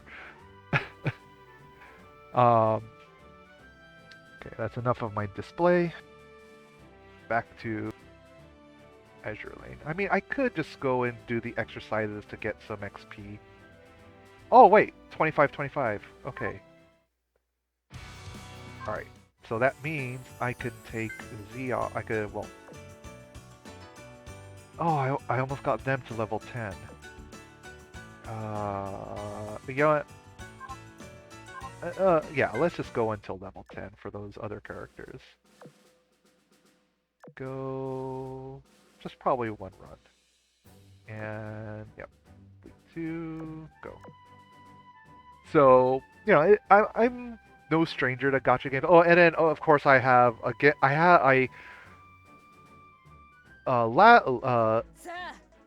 Early last year, because I mean I have no interest. Like before they announced Dea was going to be a playable character, I had no real interest in playing Genshin Impact. I like the characters designs though, but when they released Dea to play on Genshin Impact, I was like, you know what? Okay, I'll finally give Genshin Impact a go. And I started playing it maybe a month before Dea came out, and it was the tail end of the Hu Tao banner, and didn't get Hu Tao, sad, but I did end up getting Dea on that account, and I played for maybe a good 4 or 5 months before I was just like, you know what, I'm not having fun anymore in Genshin Impact. And and what it has to do with is like just being limited on grinding. That's how it like really feels in Genshin. And then of course I played Star Rail, and I ended up liking Star Rail, but ultimately, I think this is more because I ended up getting like sour over Genshin Impact and how the events over there. Like, because here's what I like. What I like in Azur Lane as well as Arknights is you could do old events and get the important rewards from those old events, which is basically limited time characters and the premium currency. Oh, you don't get the premium currency in Azur Lane, but you could do like the previous events but still get drops from the stage. And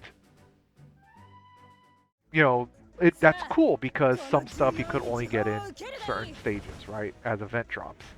Well, what kind of ruffles my feathers a large bit actually about Genshin Impact is you can't get like old weapons and equipment. Like this is before, like if they changed it now, cool, but when I quit, there was no way to get like old event weapons,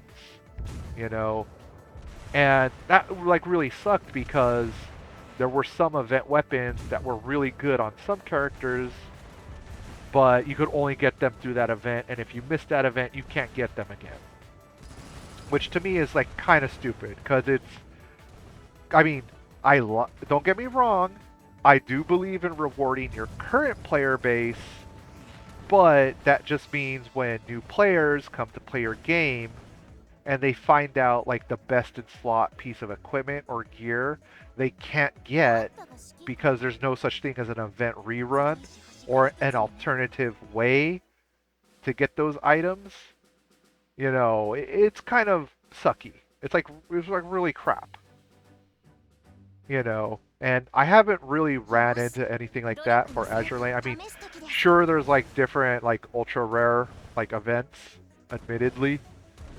But hey, that's an Azur Lane thing.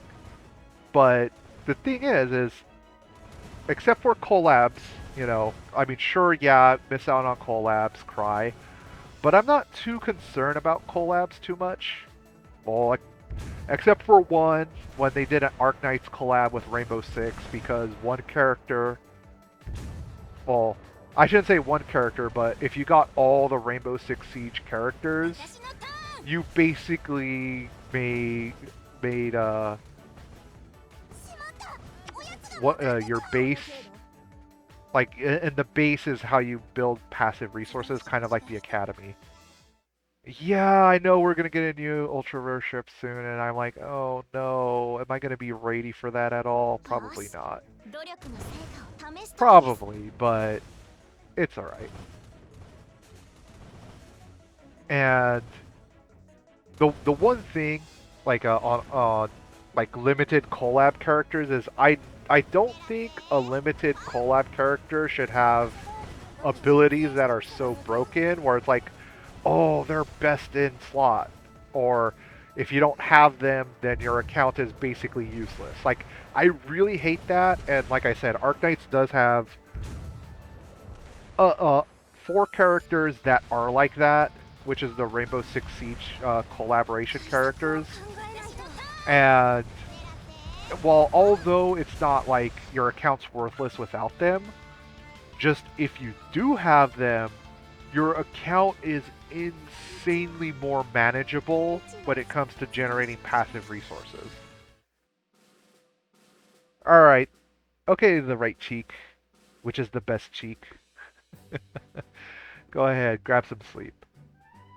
Thank you again for the raid, and everybody else that's deciding to stay on, hearing me rant and talk about nothing particularly important in life, because that's how I roll. Maybe some embarrassing personal stories every once in a while.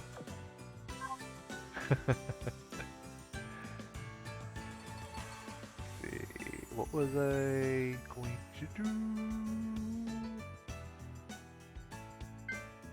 Oh yeah, I was going to send a commission out because there's an urgent with a box or with a cube. Oh wait, no. Was it a daily with a cube? No, I forgot. The limited timed out and it had a cube. Oh, I forgot. And then the time ran out because I was dicking around. I couldn't remember. Oh well, that's the way it goes sometimes. But that will be done. You know what? I'll just wait till the other one is done and just send a pair out of pair of commissions at the same timetable, so I could be more in sync. But that means I could change my formation back. What was my number 2 formation again? Who was I working on again? Who was I working on again? Crap. Oh, who do I have dupes of that need to get to level 10? Oh, Omaha and Raleigh got to level 10, so I could limit break and then eat the dupes. So, limit break, confirm, confirm, and then Omaha do the same, and then eat the dupes through enhancement. Yay, you get a dine on your own kind. Wait. Omaha.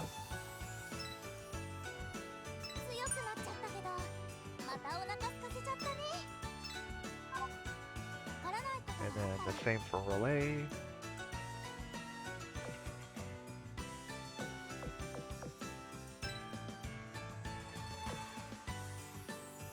Oh, don't take the bullet out.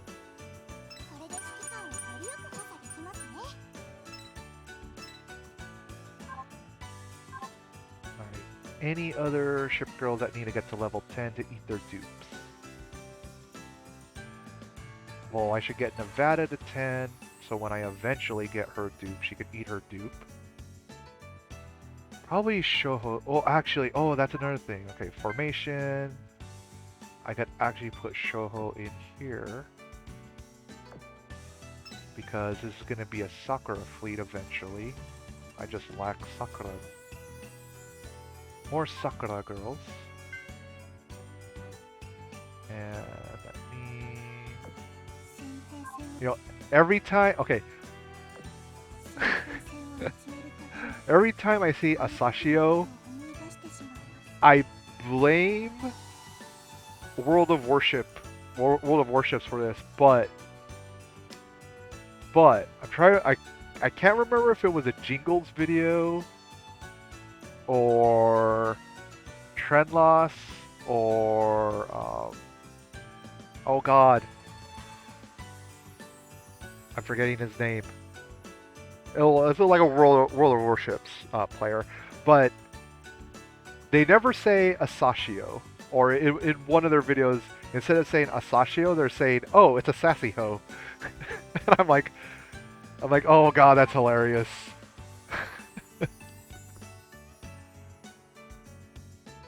You know what, it might have been, oh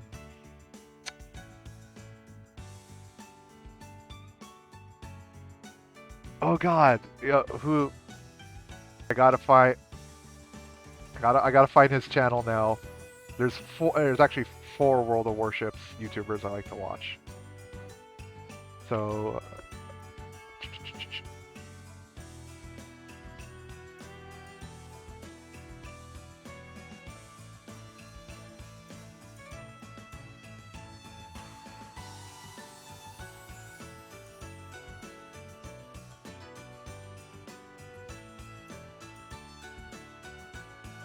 oh yeah, Flambass is the other one I look at. No, where are you? You make funny meme videos about World of Warships. Where are you?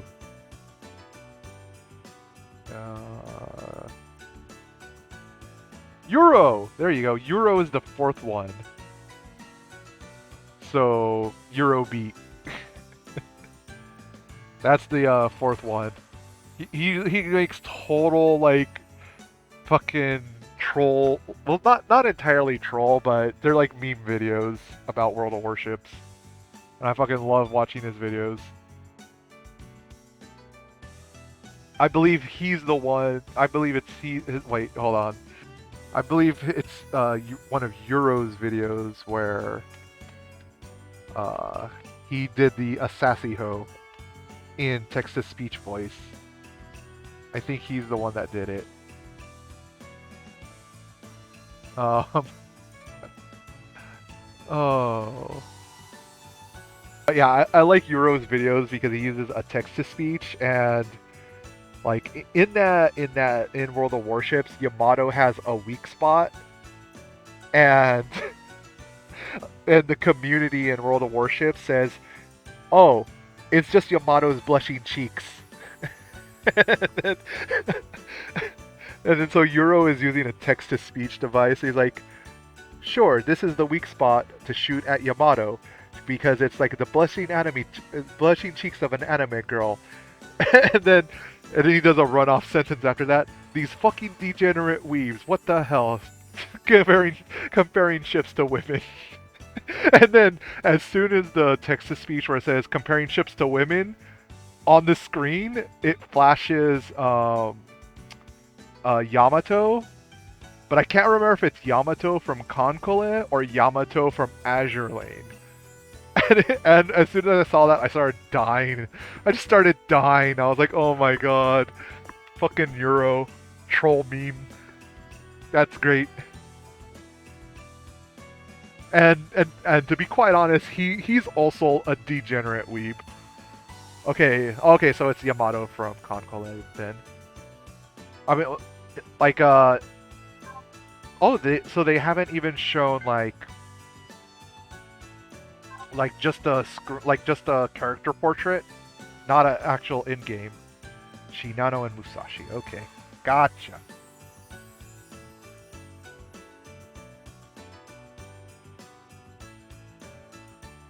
Kind of strange they don't have Yamato, to be honest. Because not just mostly because of Yamato fans out there, like talking about like historical military nerds. Like, I'm a historical military nerd for the Tiger 1. Even though I fully admit the Tiger 1 was probably a logistical blunder of a vehicle to build. I just still love the fact that Tiger 1 was created. I just love it. Alright. Dive bombers. Ooh, torpedo planes. And yeah. Take that from Hermes. And you know what? Take you from Island. And then give you an anti-air. Just a 76 mil gun. I have plenty of those.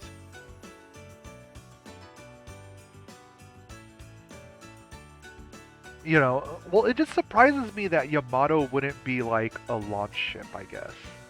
Like, an initial, like, at least the character design, right? I like, cause like, what was it?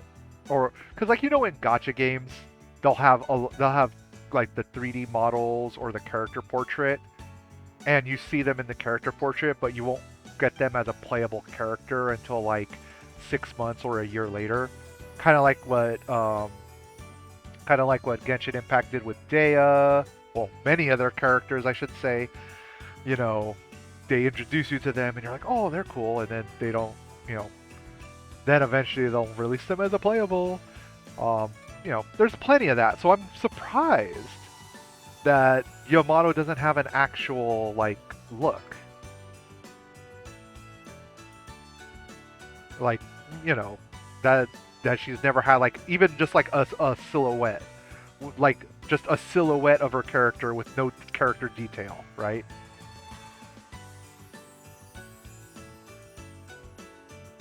So I'm just kind of surprised, Azur Lane didn't do that. Right. Is there anything I could add on here? Well, I mean, no. Yeah, a unicorn could have keep the steam catapult for now, because unicorn is the currently superior carrier.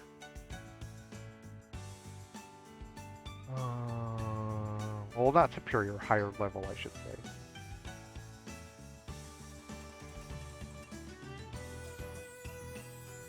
because it's Suzuki, right? Yeah, increases ship's firepower and AA by 1% for each Sakura Empire ship in the same fleet. This is like, yeah, I'm building a Sakura gimmick fleet around Suzuki, which is probably a terrible idea, but I'm doing it anyway.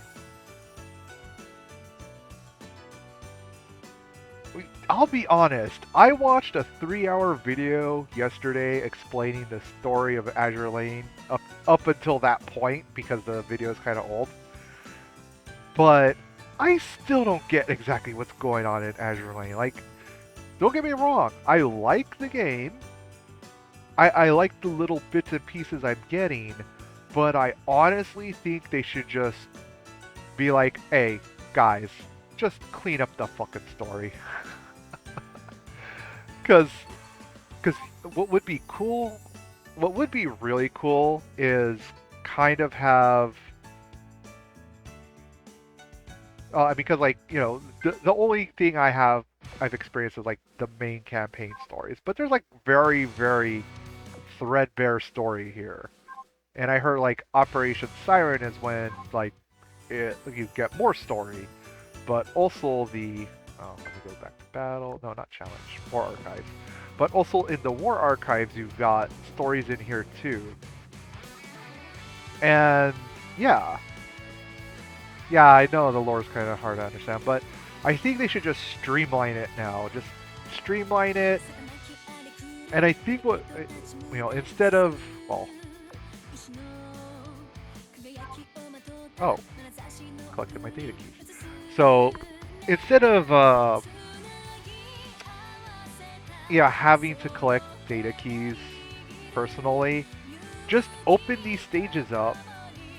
Just open them up. Don't like because what Arknights does is for old event stages like this is they give you tabs, a tab basically, but when you unlock a previous event, it's permanent unlock. Meaning you could do all the stages in that event without having to spend any more, well, not tabs. What are these called again? I'm like, wait a minute, that's tab as in keyboard tab because of my overlay.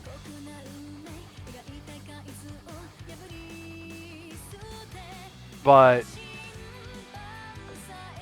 yeah, so EX and SPI, that's why I'm like, oh my gosh. Yeah, there's just so much that, hey, just open the stages up. You know, you're just creating more value in my opinion. To not only your current player base, but new players that are like, you know what, I want to know more about what's going on. You know?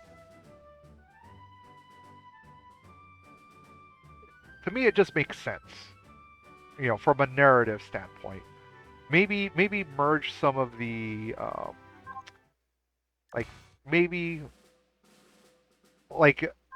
change the main campaign to, like, the side campaign and, like, integrate the war archives as an actual, like, here's the order of events, right? I think that would be pretty cool. I'm not saying they have to do it, but... Oh god, I already forgot what I was gonna do. Or what I am currently doing on my account. Oh yeah, I forgot. I just got Shoho. And then... Oh yeah, that's right. I gotta fix this fleet because I forgot who the hell I was leveling up on this fleet. Portland was one of the ships, right? Oh no, I don't have Portland on this account yet. Damn it. Okay, who the hell am I leveling up on this?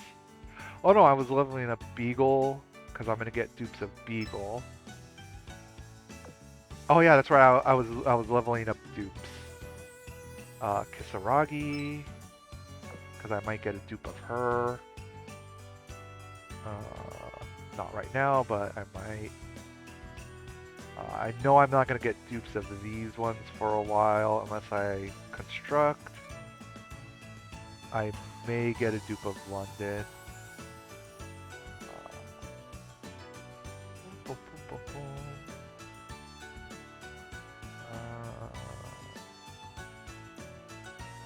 Oh, well. Oh yeah, Foxhound and Foxhound. Right? Because I got dupes of Foxhound I gotta eat.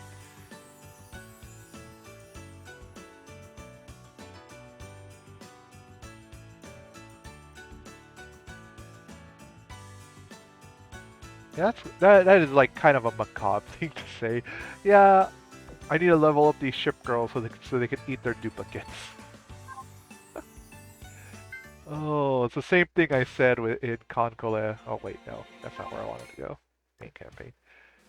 2-2, go, and yeah, Fleet 2. What? No, 2-2, Fleet 2, go, repeat sortie, max, go.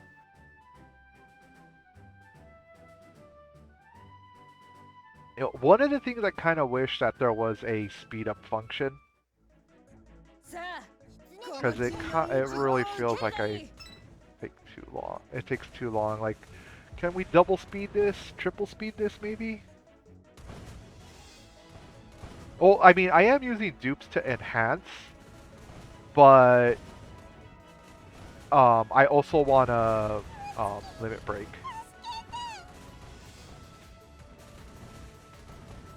Oh, you know what? I didn't put any equipment on these ships or on these destroyers, did I? Oh, this is gonna hurt then.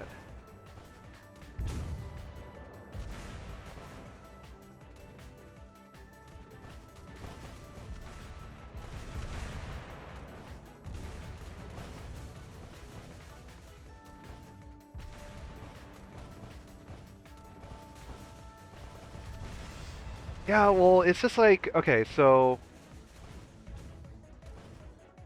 Or also like a skip, well, skip battle, get reward function. It's like, oh, you cleared the stage, okay, now you can just massive farm it, like, repeatedly with a few clicks if you want. Or, you know, it's because in a game, like, I mean, sure, yeah, when you're like really powerful, this stage will probably be cleared in like 30 seconds or less. But when you're kind of like low level like me, you kind of wish for a speed up function or a batch function, like a batch. Like, yeah, I want to clear this stage 10 times and I'll spend 10 times more resources to clear it. You know? And it'll be like, okay. You know. I kind of wish there was something like that. Because it's been a long time since I have played Conquest, like years. Probably getting close to like 7 years since I last played it. Almost. Maybe 6. But I just remember that there was a function, but I can't remember if it was on stage clearing or expeditions. But you could just like assign extra resources. Oh, wait, no. We got a ship down. Okay. Yeah, we got a ship down. Just gonna send first fleet in. I mean, the 3 repeat sortie is fine, but like when on my first account, I played that account for almost 2 days straight before I actually could claim oil from the academy. That's how much oil I was just given. And that's how much oil, like, I couldn't burn fast enough. And yeah, sure, you know, when you limit break ships and get larger ships and completely fill out your fleet, you do. Yeah. Yeah, for this one, yeah, just go ahead and eat all the ships. You know, it just ends up becoming like, oh my gosh, I just have so much oil and I can't spend it fast enough. Like, I'm one of those people that hates having my resource timers and resource stockpiles maxed out. I always want to be generating resources. So that means if I can't spend my resources faster than I'm generating them, I get very unhappy. So it was really messing with me.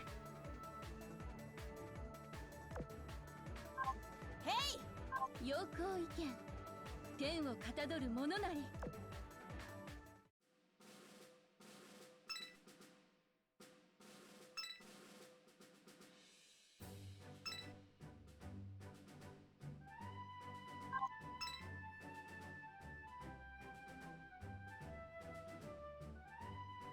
Like 1K for a 3 sortie? Well, oh, see, like, yeah, like that makes sense. But a part of me is like, you know what? Probably balance. Like, take a look at the early game again, and like, I'm not gonna say like totally like overhaul the game for or rebalance the game for early game, but I saw that they had a level 70 level up pack, and I'm like, what? Skip straight to level 70? Because I'm pretty sure their internal metrics could measure this. I mean, I know plenty of games that do internal metric measuring. Like, basically all online games do it to some extent. As long as they're competently made.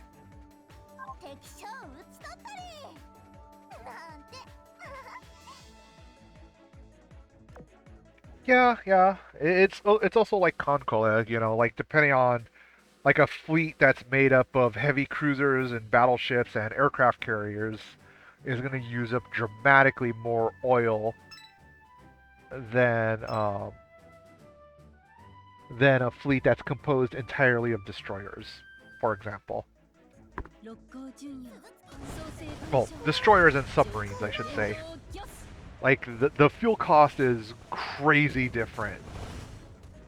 And not only that, but certain destroyer... Well, depending if... Well, I know I'm making parallels to Conquest and Azur Lane when I really shouldn't, because they're... Mechanically, they're two very different games, but they have similar resource sinks.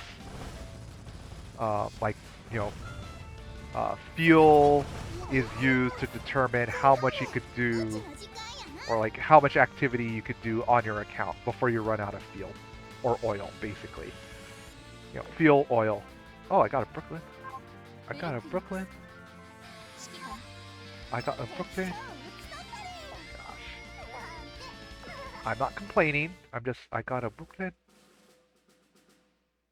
Alright. So... Wait. Oh yeah, I'm fine. Yeah, that's right. That commission is done. Okay, cool. Oh, and I did get a wisdom cube. Nice. Alright, I want to set this... all gearboxes... Oh. Yeah, because I'm gonna hop accounts again. So this is a 1 hour, get a daily that's 1 hour.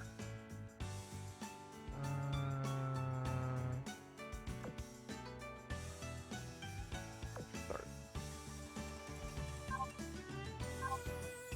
Alright. And I'm gonna hop over to the first account, because I was just waiting for commissions. So back to the little enterprise server. Only reason why I'm on it, on little enterprise, is because that's what it defaulted me to when I was like, just let me in and play the game. Okay. And I had 3 finish over here. So what do I have anything urgent?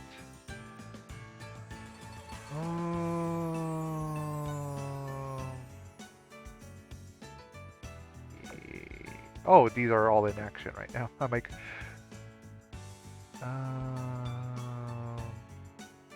about between 3 and 5 hours. Yeah, because on the other account I have a 1 hour, so might as well just do this one. So it will also be one level 30 ship. Well, that's fine.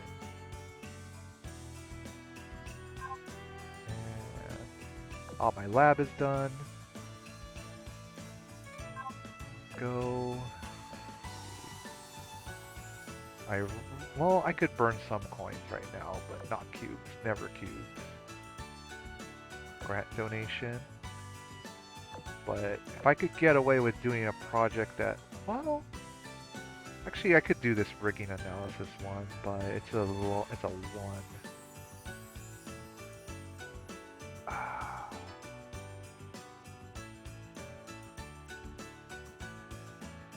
Because I'm thinking of designs.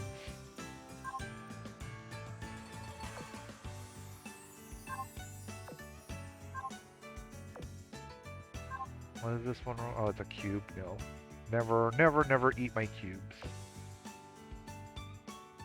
But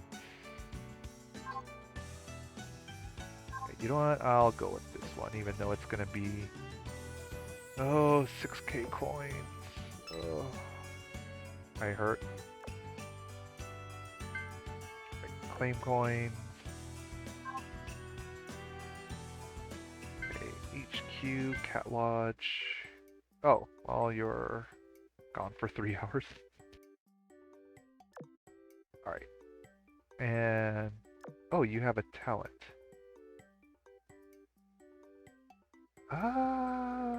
Okay. No, I don't. No, back. Oh, gosh. Oh, damn it.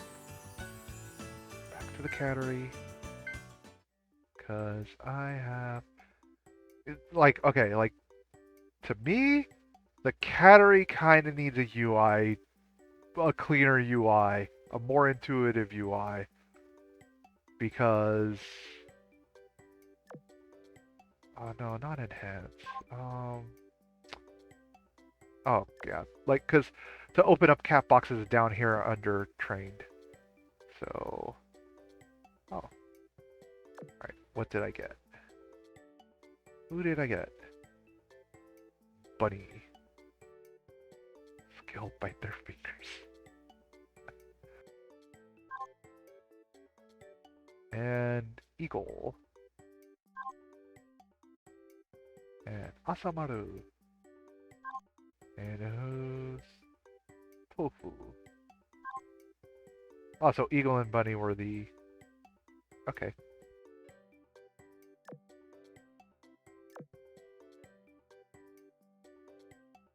Yeah, I know everyone says don't worry too much about the cats. I'm not worried too much at all. Actually, it's just... there's just something to interact with. Or do. Stay busy. Okay, I don't have any cat boxes. And, well, I mean...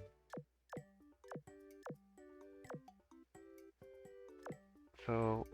oh, logistics, directive tactics. Alright. Effects. Okay, direct support. Fix fleet, torpedo, aviation, air. Oh, okay. I mean, I know these are like insignificant buffs, but, you know, it's just one of the... oh, yeah, all my destroyers are done. That's right.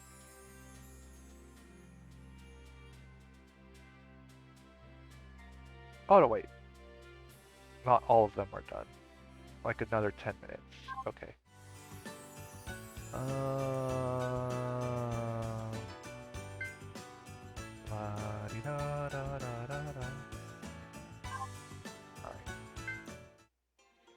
Wait, what? Why are you... oh, yeah, that's right. What? Oh!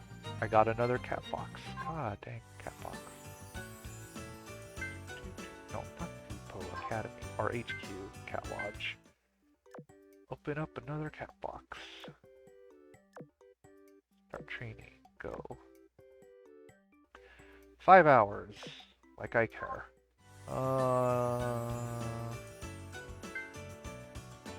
Alright, on this one, I needed to do an Eagle, like an all-Eagle Union fleet. Oh yeah, and then I gotta get Portland. Sorry, gotta get Portland up. So let me just make sure my second fleet actually has equipment. So they can actually do a damn lobby. Okay, San Diego, and then or Portland and Langley. Okay, I need to get Portland equipped. Swipe. Swipe fail. Alright. Portland. Oh wait, you're a heavy cruiser. Yeah, you're a heavy cruiser. And then...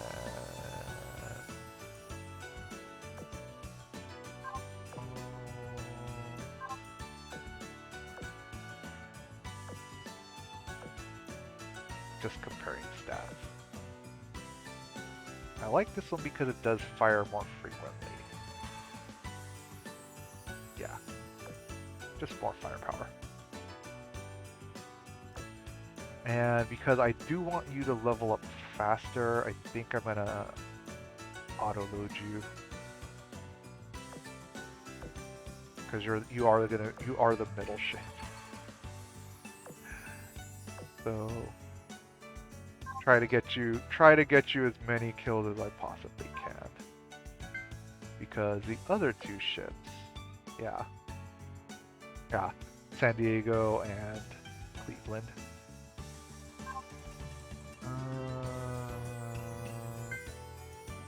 Oh wait, no, not formation, battle. Oh, floor archives, collect. So I'm doing 3-2 here on my main my first account. I don't want to call it my main because I don't know which one between the two I want as my actual main. But I'm farming up Helldivers right now. Okay, roll fleet to all enemies. Which is correct. Repeat sortie go.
Ma.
I think it's probably time to return to me listening to a podcast.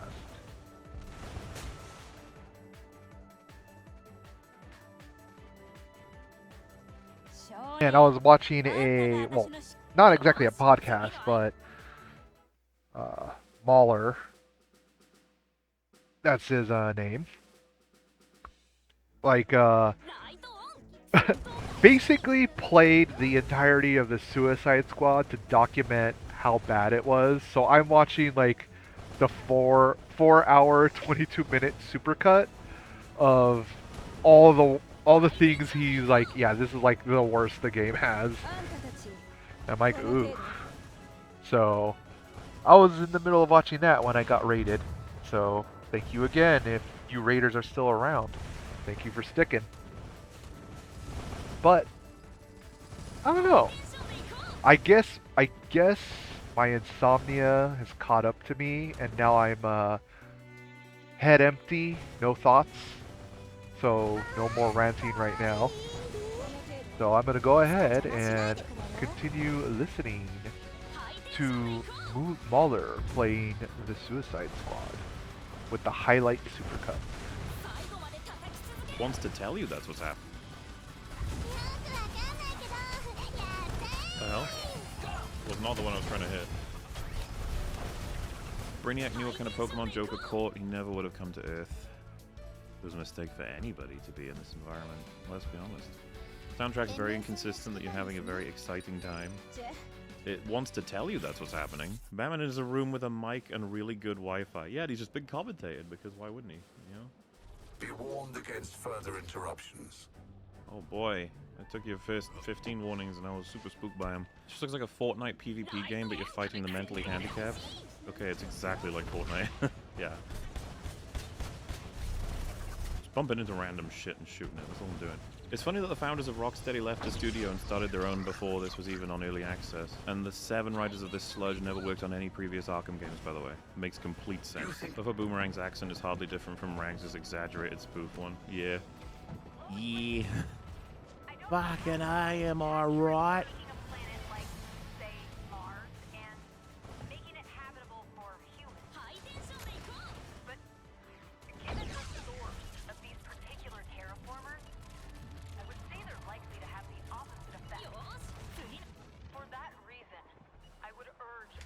God, did you guys just hear that? Brainiac would like to terraform, and normally that's like making Mars like habitable, but here it's like the opposite. And for that reason, we should stop this. It's like, oh yeah, I mean, also everyone's dead already. Like, what? Imagine Brainiac's plan was to make the world a bit more livable or whatever. It's like, does that even matter compared to all of the death? Woman, Superman is fucking... Superman and Batman are dead. Wonder Woman is dead. The Flash is dead. Green Lantern's dead. She's like, we should probably stop it. Stay away from them. Good for you, Lois. This is actually the setup. The twist is that you'll end up playing as Batman and kill all the Suicide Squad. That's genius. Oh, could you imagine how satisfying it would be to kill all these fuckers? Like these specifically. And Amanda. Ugh. Oh look, another card to defend. Woohoo! The only comedy in this game is the sincere moments. Also, why do they care about Wonder Woman and why is Poison Ivy a child now? Every time I pop back in these streams, my mind melts even more. As it should, yeah. Nothing ever makes any fucking sense in everything that develops. I feel sorry for those who see this in intermittent sequences instead of straight up. But then, I suppose the straight up people are not having fun either.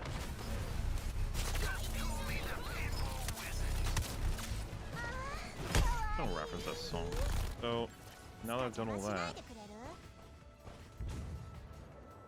I have to do this, right? Bringing down our first Brainiac will be a team operation. While you engage his forces, your support squad will crack his data vault's shield. You'll need to... looking forward to... Sorry. Wait, I don't actually have to do this 13 times, do I? This endgame content? So I've like defeated the campaign. Well, we'll do it once at least. Game Metropolis is 99% dead. Lois Lane. Wonder Woman is leading Superman away from civilians. Go underground. Ivy. I found underground stuff I want to destroy. This game did not. Nobody buys. the 99% of people are dead. Nothing feels like fucking is happening in this game. Imagine how much this cost to make RoboCop versus RoboCop. Yeah, they probably could have made many RoboCop games for the price of this. I've been here for 30 seconds and this game looks crap. Because it is. Let's see what happens. The first campaign. God, this is so cringe-worthily not a campaign, isn't it?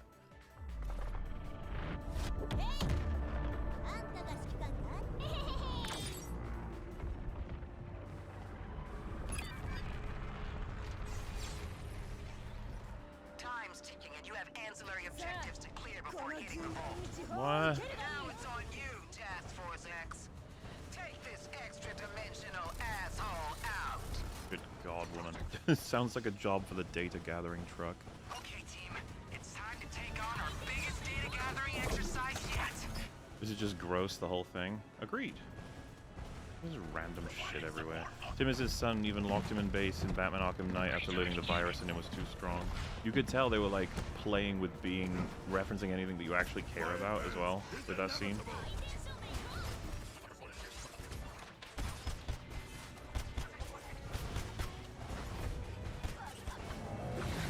"26 data shards." I'm sorry, Mr. Shot. It's just all my idols are dead. Yeah, all your idols are dead. In a fun world. I don't know, man. Denali has been sunk. All units, I am still fallen and still need your aid. Christ.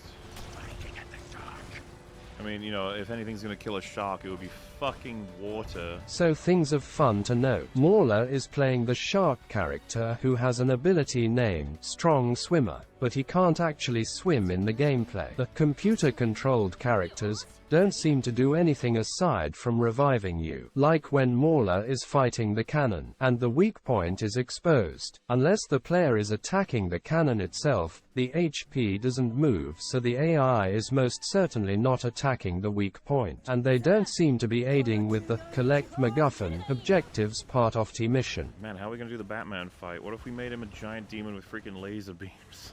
Why, usually? You dead. Task Why, Force X. indeed.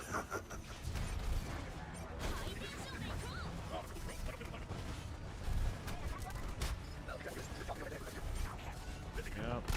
Quickly. They really spammed the amount of incubators on this, huh? Shall I tell you how many of these facilities I have on this world? Good luck, Task Force X.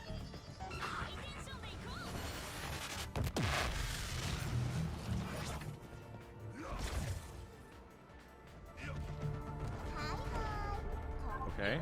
So disappointing how much they did, little they did with Arkham Batman's fights. Gel that does nothing and no other gadgets, walking sim, then giant demon fight with 3 moves. Should have been Arkham games from villain's perspective. What a waste. Yeah, that would be really cool. There's loads of potential there. Man, this game is so shit, it just reminds me of how much I can't wait for God of War Ragnarok to come to Steam already. Oh, this is gonna be a cool day for a lot of people, that is, because people ain't, you know, not everyone has a PS5 and stuff, but it'll be a cool day when they release the next game as well. They have the same attitude. Very sad to see the state of these boss fights in the game, along with everything else in this pickled abortion. Remember when Arkham games had great boss fights like Solomon Grundy and Mr. Freeze? Yep, Mr. Freeze, you had to come up with a bazillion different ways of damaging him, and he kept learning and countering, right? This is spiteful nonsense and some of the worst comedy I've seen. These devs are simply unworthy of characters better people made. Az would lose it. Az wouldn't be able to complete this. He'd be so fucking angry. Now I'm getting like Destiny vibes, you know? Big spooky alien in a big arena. The Suicide Squad. Hey. A fitting moniker. Given how the next few minutes will proceed. Ah, you can make that joke about 1,000,000 times, huh? Whoa!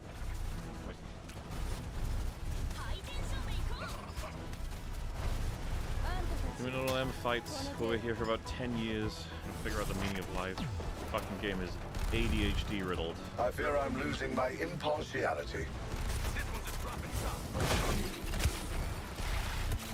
ADHD people have stand. So true. This fucking boss fight, man. It's lights. Lights all over the place and fast action, loud noises. Oh, it's so... It wants to convince you it's good, you know? I don't drink, but this game makes me want to. I saw these suits on Twitter and thought they were tasteless AI-generated fan projects. Why is this in a game that people charge money for? Hopefully the brain melting isn't too terrible and have a good one. I'm hoping to survive. I think I will. And, you know, it's funny because we've already encountered things in the menu that are like, pay more to get this. And it's like, just go fuck yourself. I'm so not interested.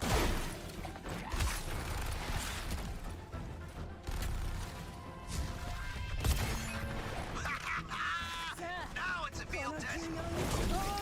Can you smell? What the fuck is going on? That are dangerously weapons heavy en route. Me and the gang are gonna enjoy bringing you down together. Right. Clear out before she self-destructs.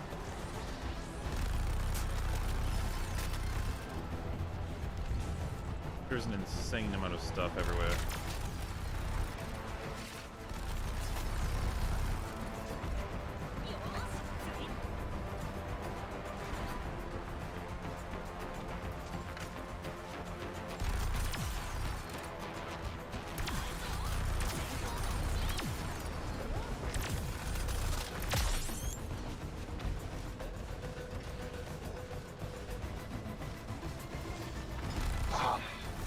My projections predicted something akin to this. I never intended to experience it. I'll... Mauler prides himself in his ability to understand and analyze media, yet he can't even notice its most resourceful aspect. You see, Brainiac is such an intelligent character that he becomes self-aware of his video game character status and knows that the only way to truly die is for the player to uninstall the game. He is the one causing the bugs and the disconnections, so that he can finally rest. A bold move from the developers. I applaud these heroes. All the fucking fights are exactly the same. They just take 10 fucking decades to let it happen. Every boss fight. Boss never fights anyone. Boss is artillery lobbed from a distance. Boss keels over in exhaustion off screen. Fucking piss. Oh, Sponge Nation. You know what I mean? Squad 5. Tiny Brainiac. 0. Pretty good.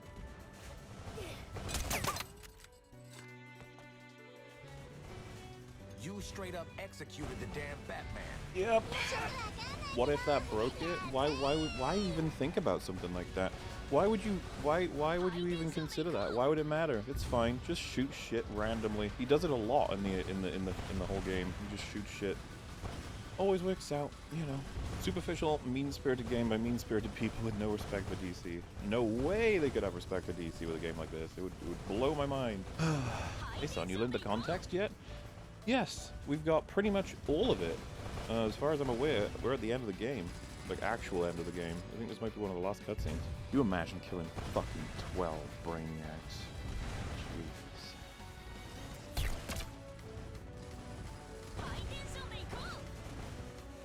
God, this is so shit. 邪魔しないでくれる？へい！あんたが指揮官か？へへへへ。 Waller out. Shut up. Jesus. God, why do they think people would like her? Once you've defeated all 13 No, Brainiacs. no, 分 no, 析も no. シュールド You mean 12? Brainiac has such an easy victory for him. 1. He has most the JL mind controlled and doesn't have any of them help or defend his JL members when they are being attacked. If the SS has to deal with more than one JL member, it's an instant loss for the SS. 2. He could have just mind controlled JL members and don't make them act super evil or destroy stuff. Have them blend in and take other people one by one till he has all the people in the world under Brainiac's mind control. 3. He knows about other multiverse other Brainiacs, who probably also have heroes and villains mind controlled with their powers, other the Brainiacs can use. So, even if one of the multi-Brainiacs somehow team up, it's all over. 4. He is Brainiac, who is supposed to have a super high IQ, but he never has any of mind-controlled JL members to just destroy any of the SS when they can. Although strangely he has Batman destroy the Bat family, but not any SS. 5. He doesn't take over the Hall of Justice for some reason, even though it has all the juicy knowledge there that he loved to have, which might lead to Wonder Woman to need to hide back in Themyscira, which leads to barely no one defending anyone, which leads to Brainiac to focus just on Amanda Waller and other Lex and overwhelming them. 6. If he can take a power, why not just take Superman's powers? Also, with the Flash's powers, he could just travel back in time using the Speed Force. Brainiac has a super easy win, but lost to the greatest power of all, plot armor. Fucking never kill me a million times over. No way. Utterly despicable. Like, did they forget the Justice League was brainwashed? Like, never thought to save them? Nope, didn't even enter their minds, even though they apparently have feelings, concerns, you know, just like real people for all kinds of shit. Only in theory, though. Can't believe I tuned in right at this moment, laughed my ass off. What a joke. It really is. If Spider-Man gets his brains blown out and Mary Jane gets fucked by in his corpse, it's okay because villains are bad. Makes total sense. Yeah, it's a great argument. Fuck all of you. Paul Dini, the creator of Harley, is the writer of Asylum and City. Noticed the difference in her writing and said very few things actually get it right. Yeah, of course. Well, everyone, story completed. There it is. I guess that's it. It's as straightforward as that.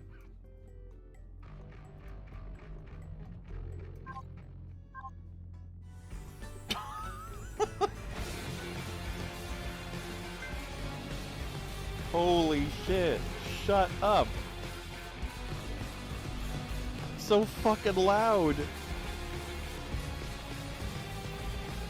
It just ends like that. Fucking hell, skip that, isn't it?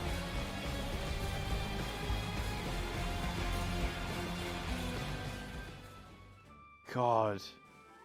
Metropolis, this is Lois Lane. Oh, here we go.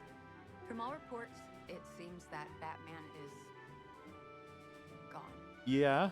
As Batman and as Bruce Wayne, everyone knew him. Everyone knew his voice. Always prepared, he left a communication with the Daily Planet in the event of... Well, it reads, "When I put on the cowl, it became a symbol. But I never stopped being Bruce Wayne, citizen of Gotham. Remember that we are all handed adversity in our lives. No one's journey is easy. It's how we handle that, how we help others, that makes us unique. That's what the Batman will always stand for. How fucking inappropriate at the end of this game. We'll get through this. Holy shit. And Batman, goodbye. Wow. You will be missed, but never forgotten." Even the line about the voice. Oh my god. I feel so... How did you know to do this? But you kept everything the same about his death scene. I don't understand.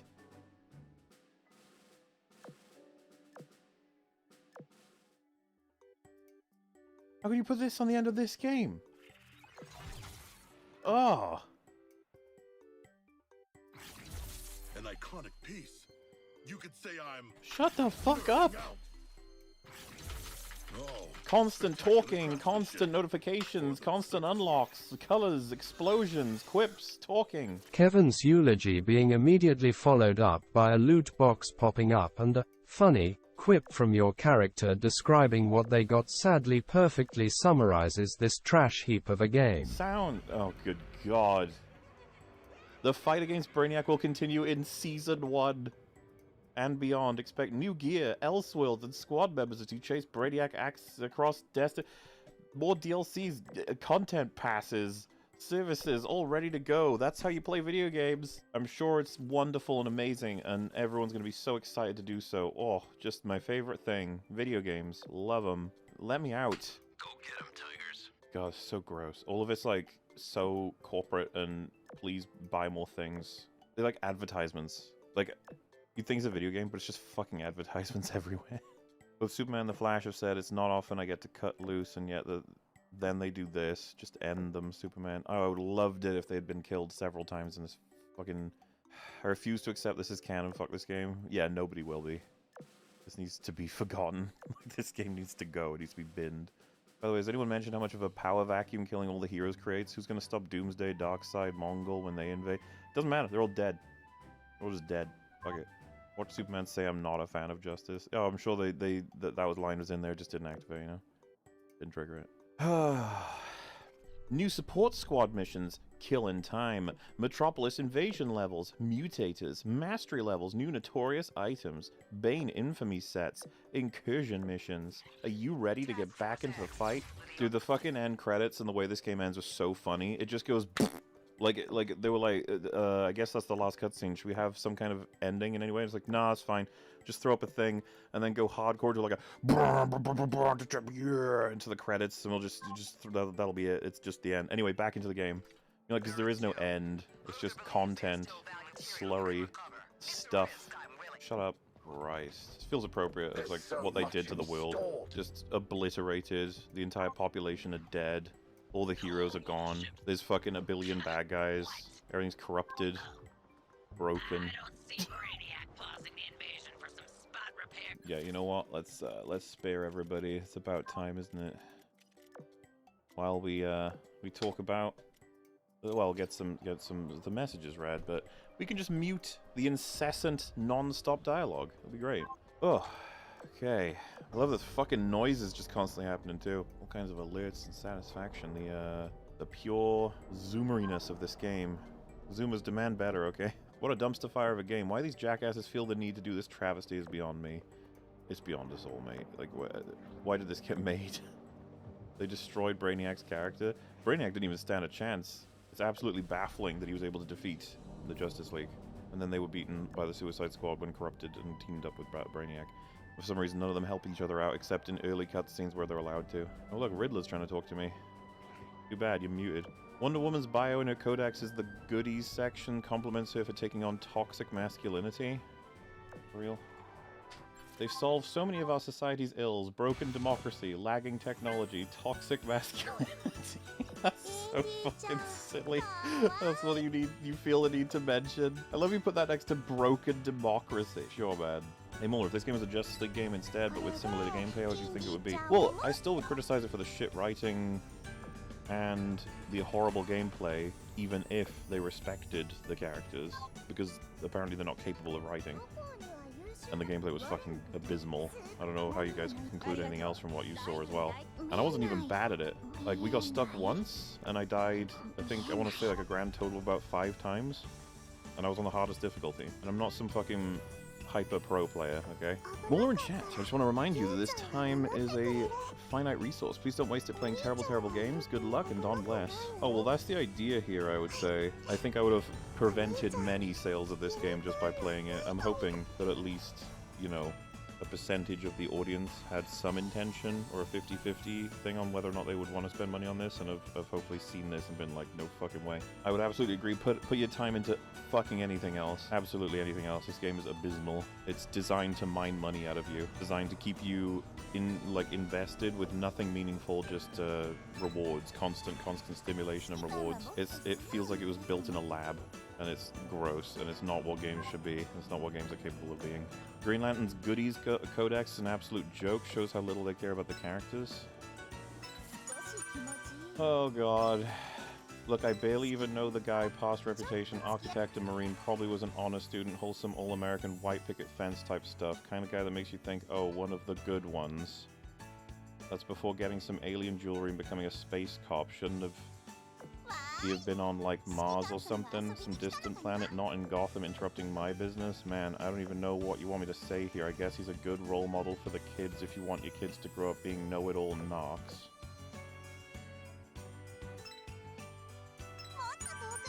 I don't understand. What? So whoever wrote that just hates Green Lantern or hates Jon Stewart specifically. Okay. The Wonder Woman one is excessive about all this fucking crap. Oh, it's from Lex Luthor. He has all this fucking appreciation and all this shit, and then he's just like, fuck you, I don't give a shit about you, Green Lantern, go suck a dick. Well, yeah, it seems because he's a cop. Like, he hates him because he's a cop, but like, that doesn't make any sense if you're gonna have assessments or like logs that will reflect what their achievements are. Like, why would he like Wonder Woman? I'm tired of gross media. Can't believe Rocksteady committed Suicide Squad. I know what this game is. It's Borderlands 3 and Crackdown 3 blended, juiced, and thrown out in the sun together, leaving that thing on the pavement. You perpetually walk 5 feet around on your way home. Yeah. Read Batman's. Oh, why do you guys want to do Man of Steel and Defender of Metropolis. One would be hard-pressed to find a worthier adversary, yet he is said to be a kind of empathetic soul, born on Krypton and whisked away mere moments before the planet's implosion. He grew up on a small, simple farm in the middle of North America, discovering his powers and deciding to use them for the good of all. He quickly became the hero we all know as Superman. Why the fuck is that not given to Jon? What the hell? The most basic bio ever. Instead, it's all like fucking petty and shit. We would be in dire straits had he taken the much simpler and less morally complex road of becoming an unyielding tyrant, and as evidenced by the current situation. What the hell? Let me tell you a little something about old Batsy. Somewhere deep underneath all that black and brooding is an unresolved trauma. There's a guy who's just nice. Now, I know how that sounds with the beating people up and the I am the knight and the occasional forays into psychological torture, but think about it. How many times did Joker end up back behind bars instead of rightfully 6 feet under? Dent, Bane, frickin' Ivy? I mean, I'm still here. He's a softie, though, through and through. A softie with a vast disposable income and a deep need for other outlets for his aggression, but still. I don't understand these entries. The Jon Stewart one is fucking wacky. Also, the Wonder Woman one is so much more excessive and praiseworthy than the others.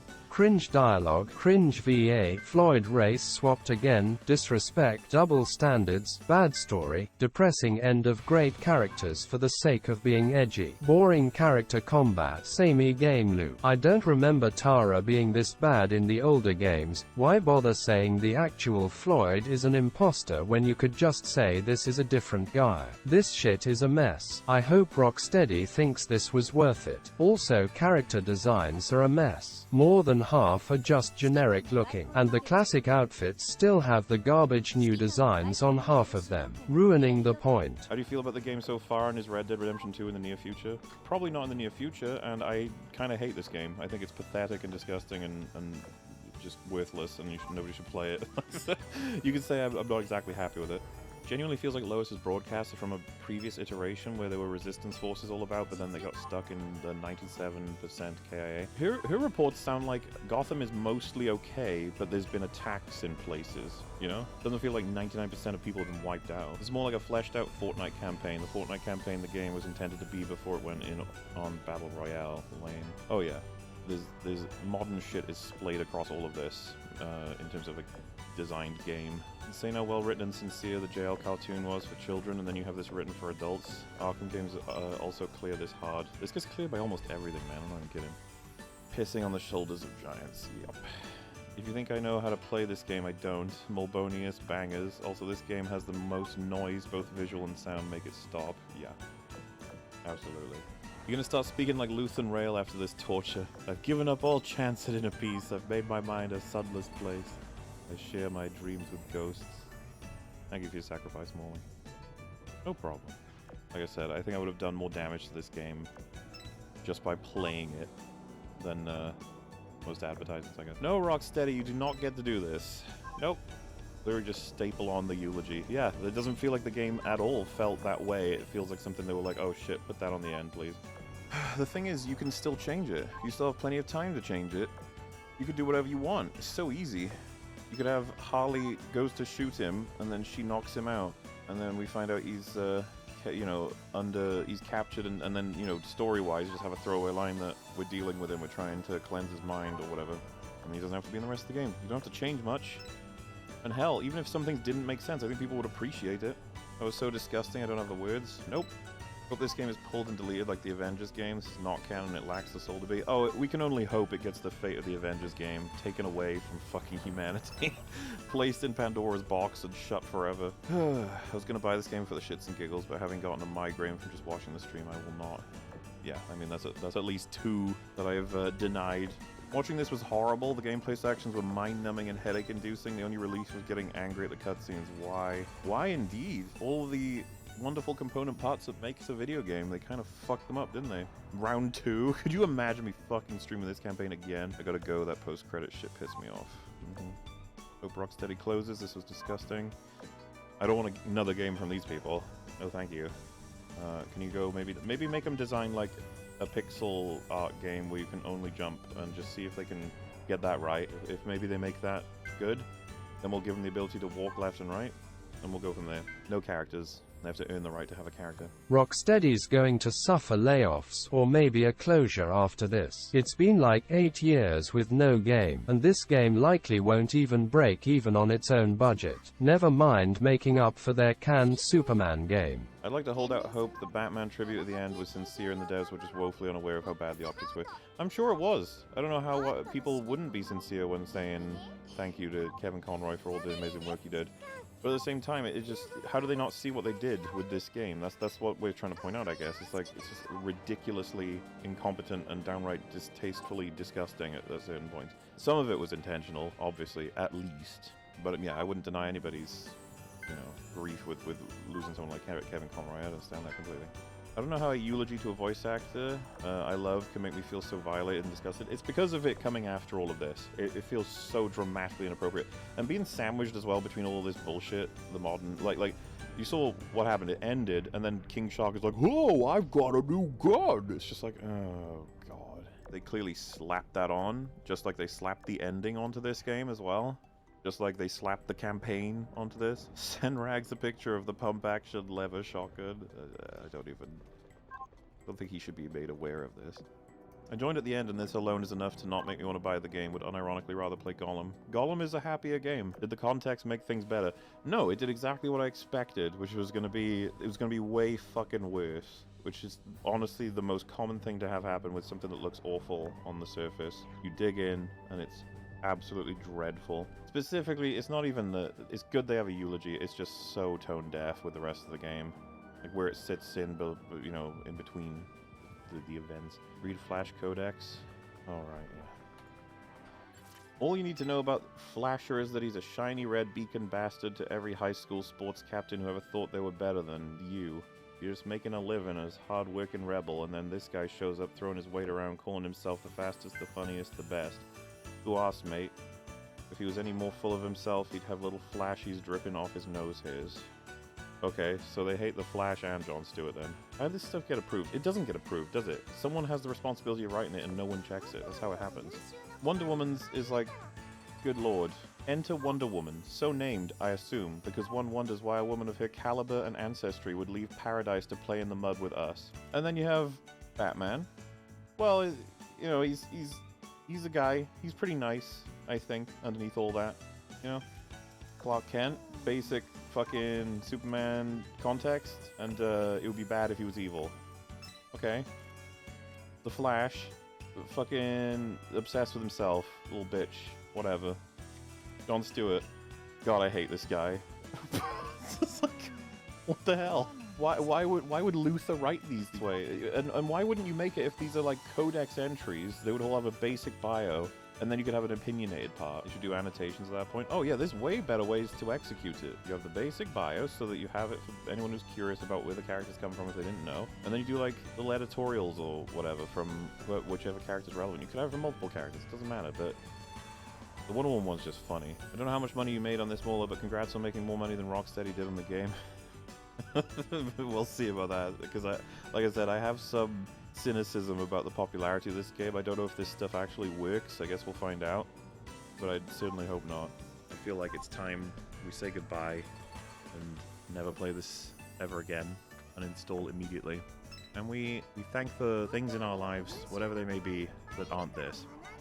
Literally just seeing someone spit on the floor outside, you should be like, ah, isn't it great that that exists? Because it could have been this. You don't want it to be this. Anything but this. Watching this has caused me physical pain. It was rough. And honestly, not expecting it to have been this abysmally bad. I thought it was going to be bad.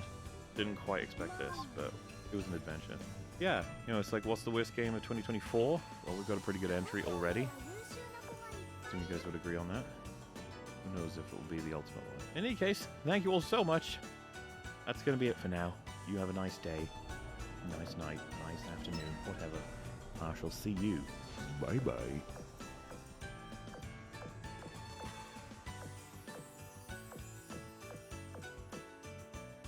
Nothing. It just I can't select my characters. Nothing. It just endlessly loads. I can't change the look of my guys. They don't even pop up in here. I can't even change the loadout because the loadout ain't even fucking showing up. A gun model is not even showing up, right? But you go to that store. Look, you go to that store. Look at that. Look how quick the store shows up, bro. Look at that. Instantly. Instantly. Look. You want to buy some outfits? You want to spend some money? Look at that. Look how quick this shit shows up, though. Look how quick this shows up. If I wanted to spend $5 right now, I guarantee you the game would let me spend $5, but I can't play the fucking game.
Couldn't tell you anything about the characters or the story, but it was fun to play. Well, hopefully they make a Gears adaptation that's really good, right? In TV or movies, it's gonna be cool and fun, and not something to worry I about. think Microsoft owns shooters in terms of their show adaptations. They got a pretty good track record so far, so I think that's it's reasonable to say. Lies. What was that? That's what he says, right? In Wonder Woman film. Lies. Lies. When she talks about love or something. Then I will destroy you. Oof. Oh, that's such a... That line chills me to the bone, it does. It makes me quiver with fear. One day we'll only speak in references.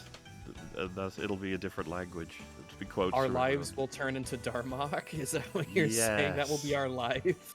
And an alien species will be like, I just gotta watch all of their media and then I will understand them. All right, you've given us a watch together. You've given us a watch together, Link Mauler. What deviousness have you planned for us? I got fucking just a thing on the studio just pops into the screen saying, now would be a good time to have ads. Like, thanks. No, it wouldn't. We just started 2 seconds ago. That's YouTube though, isn't it? You know that they mean every second would be a good time to have ads. That's what they're talking about. Like, what if you ran ads right now? It's a great time. Like, no, it isn't. You're a liar. You're a damn By the way, liar.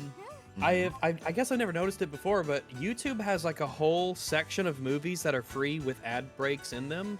So, my folks at home have been using that to watch all kinds of different movies, and they have they have a really big library. So as far as I know, it comes with YouTube.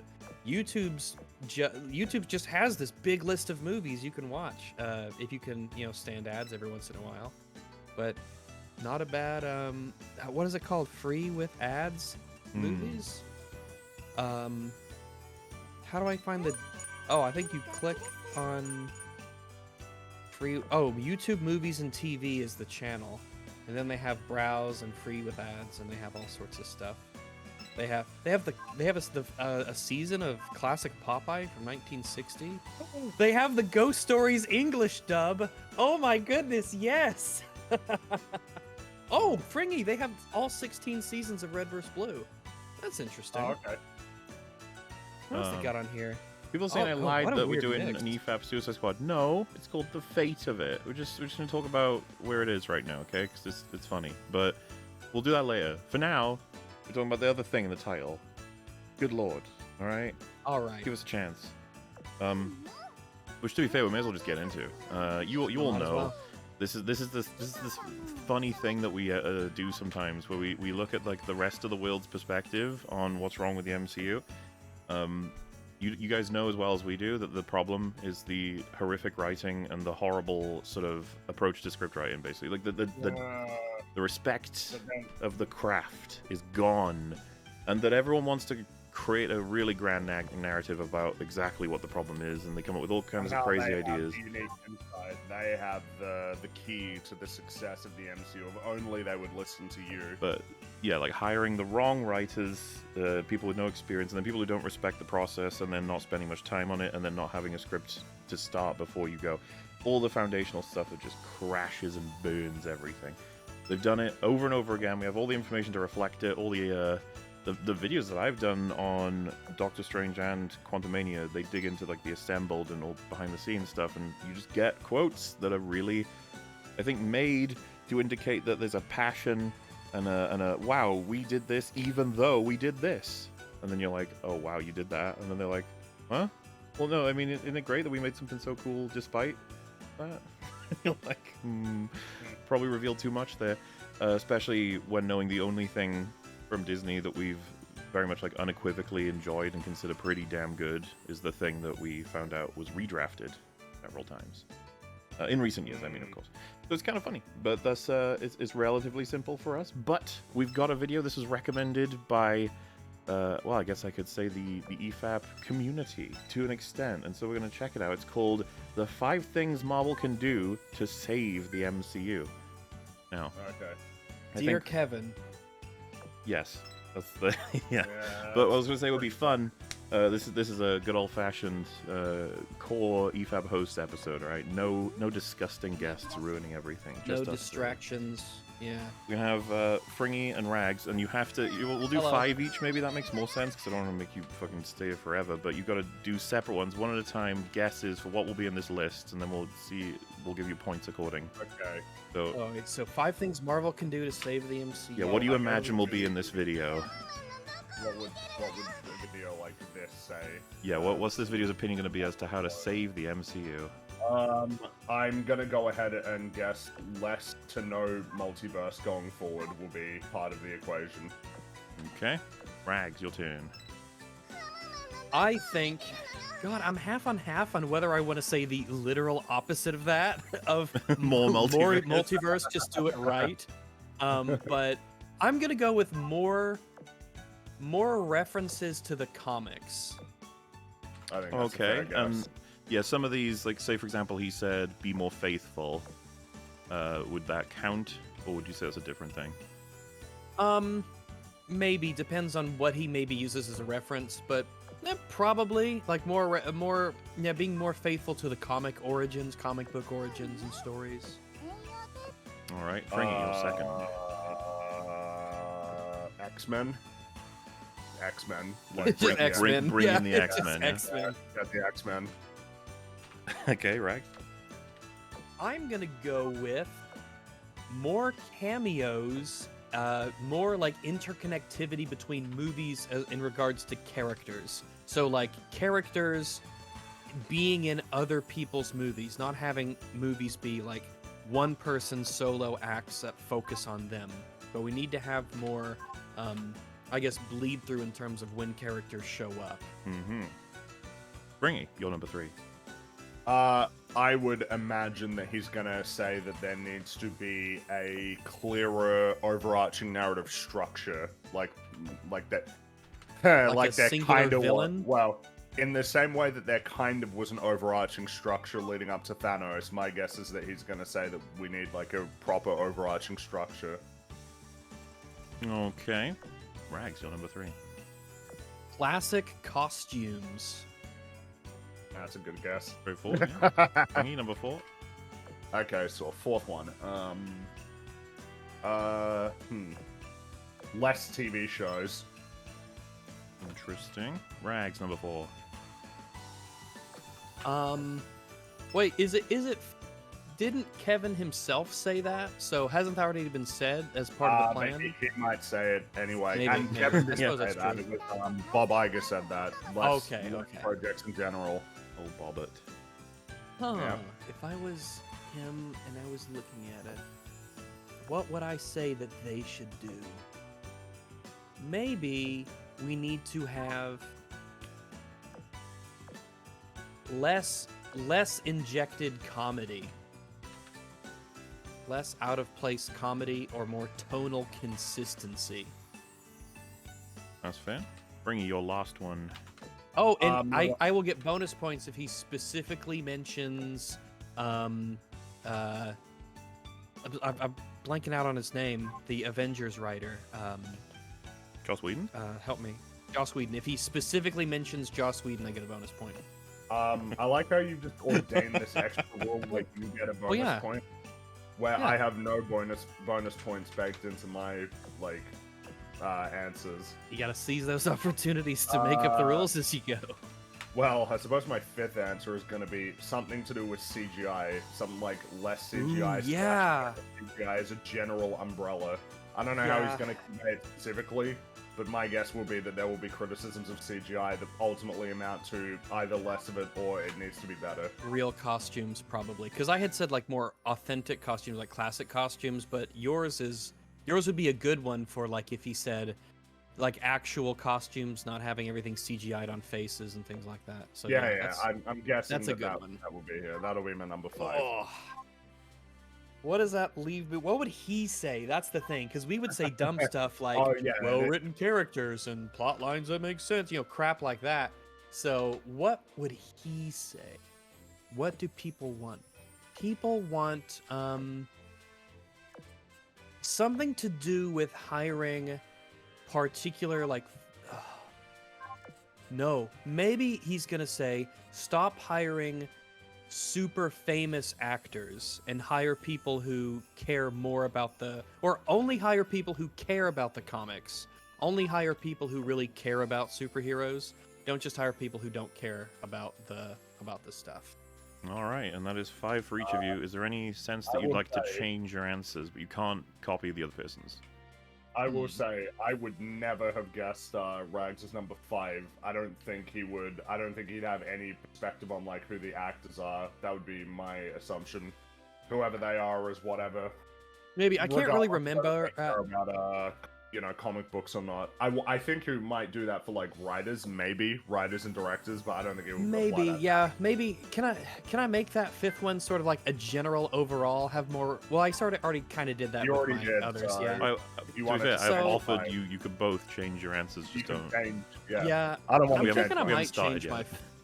I think I might change my 5th one. I'd have to think what would be said. I'm trying to think of older movies and kind of things that made those. Maybe okay. I think his number 5 will be to don't be afraid of being experimental and kind of trying new ideas. Do you think he'd say that? Maybe. I can't really remember Nando that much. What was the last thing we covered from him? Well, the thing is, I don't remember very well either. I'm just. Well, he just blends in with the rest general, of them. Yeah, that's the video issue, essays he to does. only ever talk about like Marvel and DC for the most part. Like that's But kind of. I'm gonna go with that though. I think he's gonna say try, be experimental. Don't be afraid to try some like new tones. Like try a horror movie, try like a mystery, themed kind of movie. Try, be experimental, try new things. Break free of the formula. Yeah, that's it. Break free of the formula. Yeah. Okay. Could be. Could be. I don't want to change mine. I'm locked in. I'm curious to see. It will be a curious adventure to see what we got. The Marvel what we're dealing with here. Again, it always is funny, the idea of like 5 things, because there really is one thing, which is you need better scripts. You need to respect your the script process. Simple as that. Yes, you need to have some amount of, because of course the umbrella under that is finish your scripts before you start production. Redraft. Don't write it in a week. Like maybe spend a little bit more time. Maybe don't have set pieces as the guiding structure for your every single film that you make, like the ones that have already been figured out and previous. Stuff like that. Let the writers talk to each other so that they know what the other one is doing, so that they can maintain some semblance of consistency. And then other things that would be adjacent to it is maybe get people who give a shit. Like, don't get people who say like, oh, well, I didn't really know anything about the comics. Or alternatively, people, you could get people who say, well, I didn't know anything about the comics, and then I read a bunch of them, just so that I had some familiarity with the character and the mythos. Things like that. You guys excited to find out? Yeah, no, well, it's funny. I say I'm curious, but it's more so just the bingo card. Yeah, well, that's the interesting element. Maybe I won't say anything because, like I said, I know it's 5, but we'll see who wins, who gets the most. The Marvel Cinematic Universe is in trouble, and I know. I like this by the way already because it's like, yeah, no shit. Like, it's in trouble is putting it lightly. They were in trouble back at Black Widow. That was trouble. I wonder if I look through Nando's a video list, how far we'd have to go back before he was really starting to get critical and got with the picture. I think that the first time that people were starting to get critical was Thor: Love and Thunder, and it was a slow trickle from there. Yeah, and that's Do you remember Moon Knight had a bit of a drop off that was quick at the end? People really turned on it.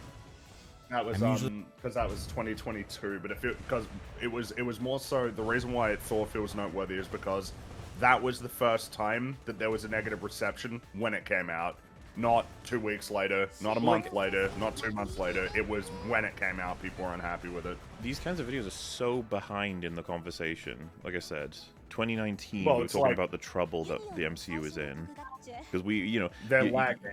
Yeah, you're like, their plans are awful, what they're going to be releasing, but maybe they could be good in execution. Then, of course, they weren't as they came out. But also, like, the legal trouble with Black Widow, the stuff with COVID and its release, fucking it up, and it was like, and then what it was in Black Widow itself, and it was like, and then all the stuff to do with the blip and how all the stories were unthreading, like, completely.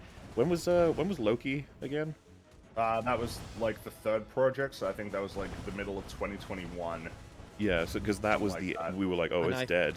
Fuck. Well, a it's way of destroyed. thinking about it is it's like the iceberg has already been struck, and you're like, well, the boat's still on the water, so we're all good. It's like, oh, but it's like a fatal blow. It's going down. It's like, yeah, but we're still above water, and it's like now that the tip is starting to like go down beneath the waters, we're like, oh shit, I think we're in a bit of trouble here. That's what I mean. Like, they'll say the MCU is dead when like there's no more movies coming out. They'll be like, oh my god, well, it's already really bad when you're in a place that you've had 2 out of 3 of your films this year were not profitable. One of them was a dramatic failure, and the television shows have also not been successful this year. What were the ones that... Because Secret Invasion came out this year. What was the... Oh yeah, Loki, which had like, what, a 40% lower viewership than Season 1? Well, don't forget... at least from the premiere. What was the other one? Well, what do you mean? We just watched it. Oh, no, that's this year. Echo, right. Oh, yeah, you're right. You're right. But yeah, sure, we could throw that in. What was the other one last year? Or was it just Secret Invasion? Was that the first one? Do you even think over at Marvel they like looking to remember Echo or have it written down or anything? It's just like that was a joke. We popped that out as a joke. It was they threw that shit out to die. Yes.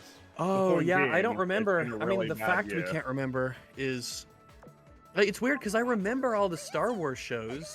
As odd as that like sounds, but I remember all the Star Wars shows. But the MCU ones really seem like they just I'll give it to you. I do as well, but the it's absolutely the opposite of any kind of like fond element that makes me remember them. Right? It's like all Oh yeah, horrors. it's not because they're just for some reason I just find them more like memorable. I don't think well, Star Wars hasn't crossed into doing what Marvel has done yet, right? They haven't made an actual show called like Blimpsky, and it's just this character in the background. It's like they haven't actually done that with Star Wars yet.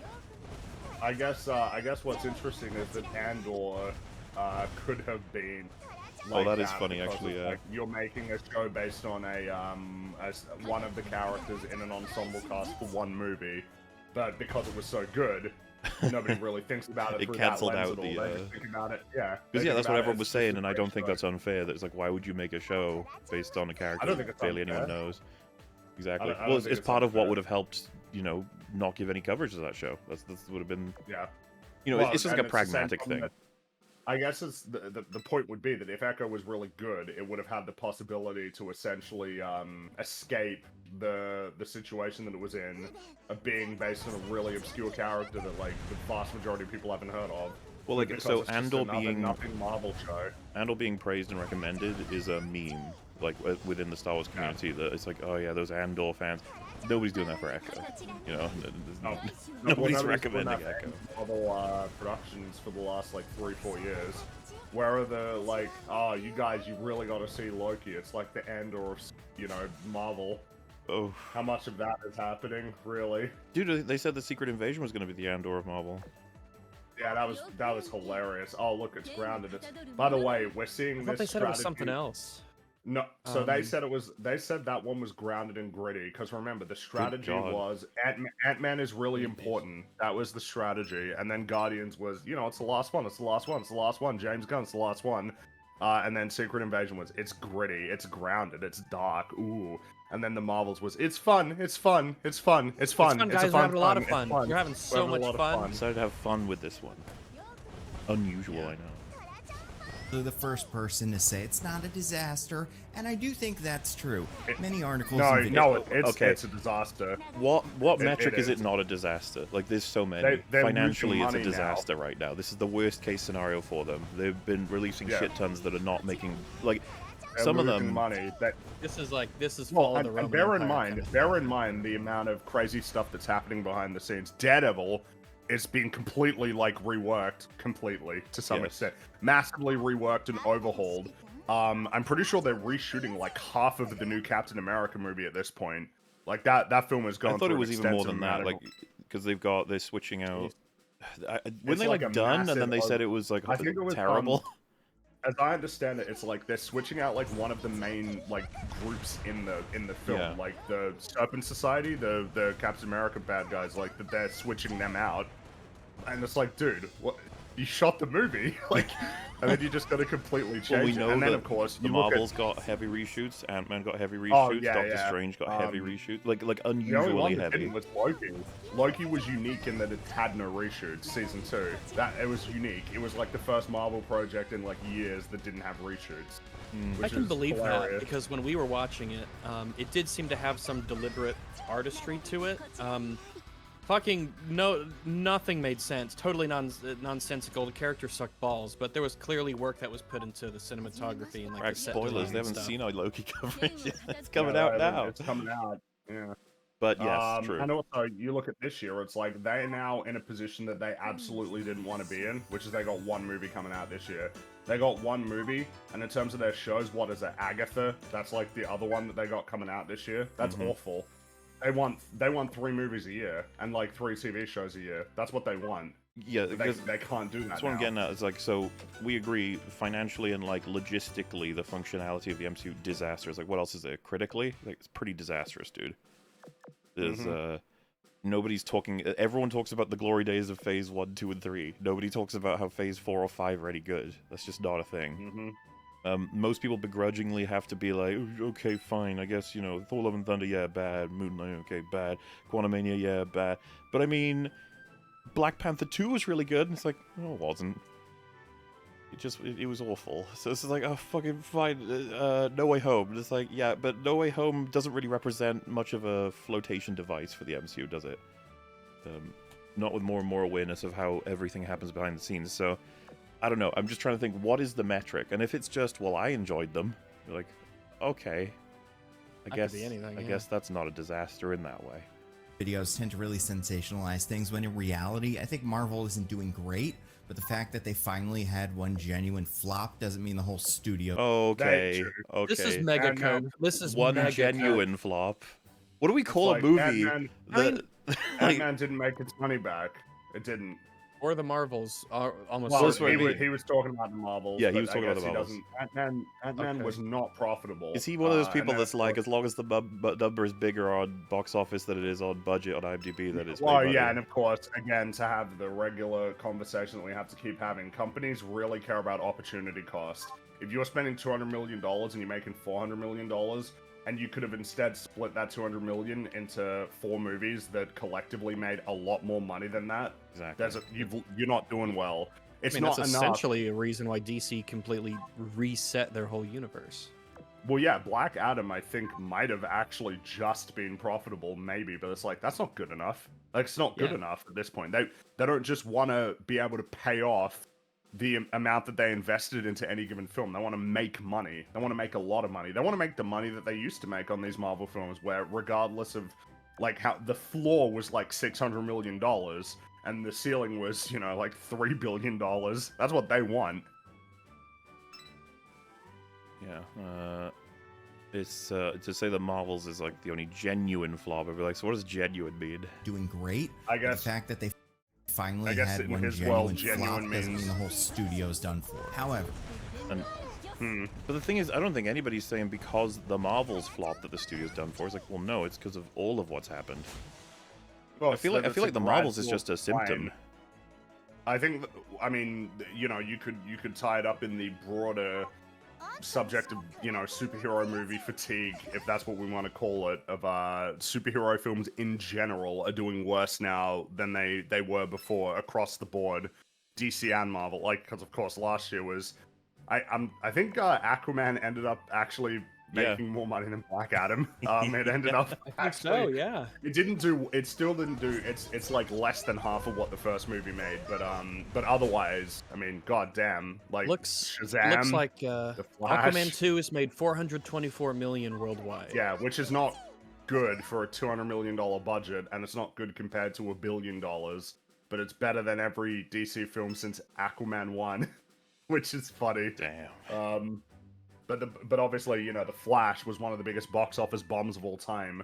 And Yeah, that and this was like all- ultra leaning into the era of superheroes It's all and the multiverse and zeitgeist of everything. the audience's perspective on superhero stuff, which is it worth my time? And they've decided no, which is No.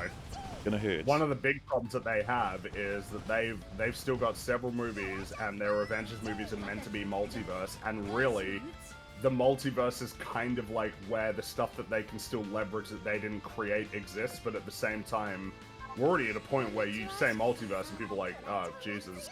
I mean, fuck, like, it's part of the strategy for marketing Madam Web is like, yeah, it's standalone, it's standalone, it's standalone. It's like, I think you're lying. I don't think that's true. I also I think just- this is a multiverse film. The people be making videos about how it's like Dakota Johnson she knows what this is. Everyone knows what this is. Yeah, she clearly doesn't like it or want to be a part of it, which is really funny. That's just funny that it could just be that obvious that your lead actress doesn't want to be a part of this. Yes. That's gonna be a fascinating bit of sludge to see what Oh they've done with yeah, that. it looks like it's gonna make less money than Morbius. Oh no.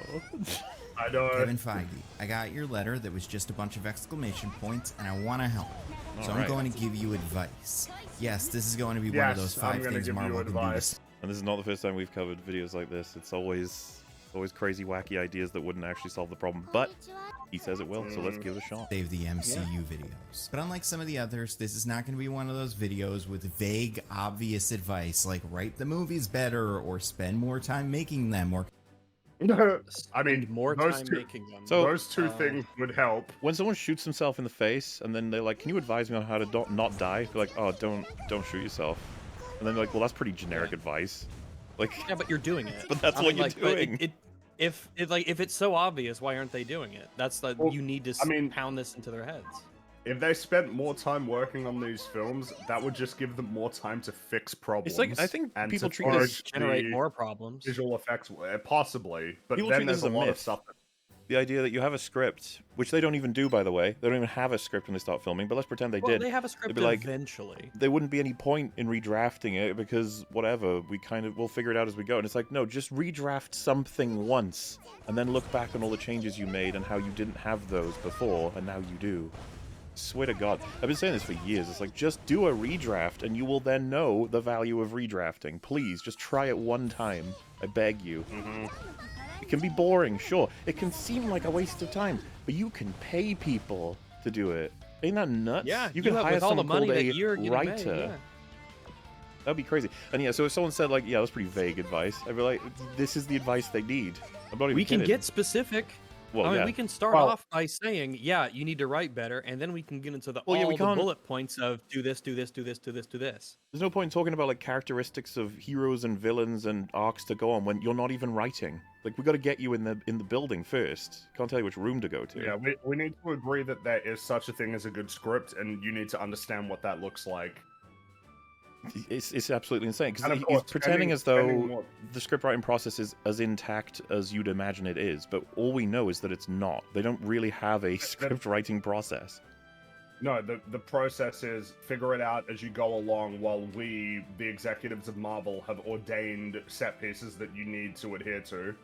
And also, you don't get to talk to each other about like where your story leads and how it fits into the bigger picture. Someone said his point is And then, that of everyone course- else already said it, so why would he just repeat that? No, his point was that that's too vague.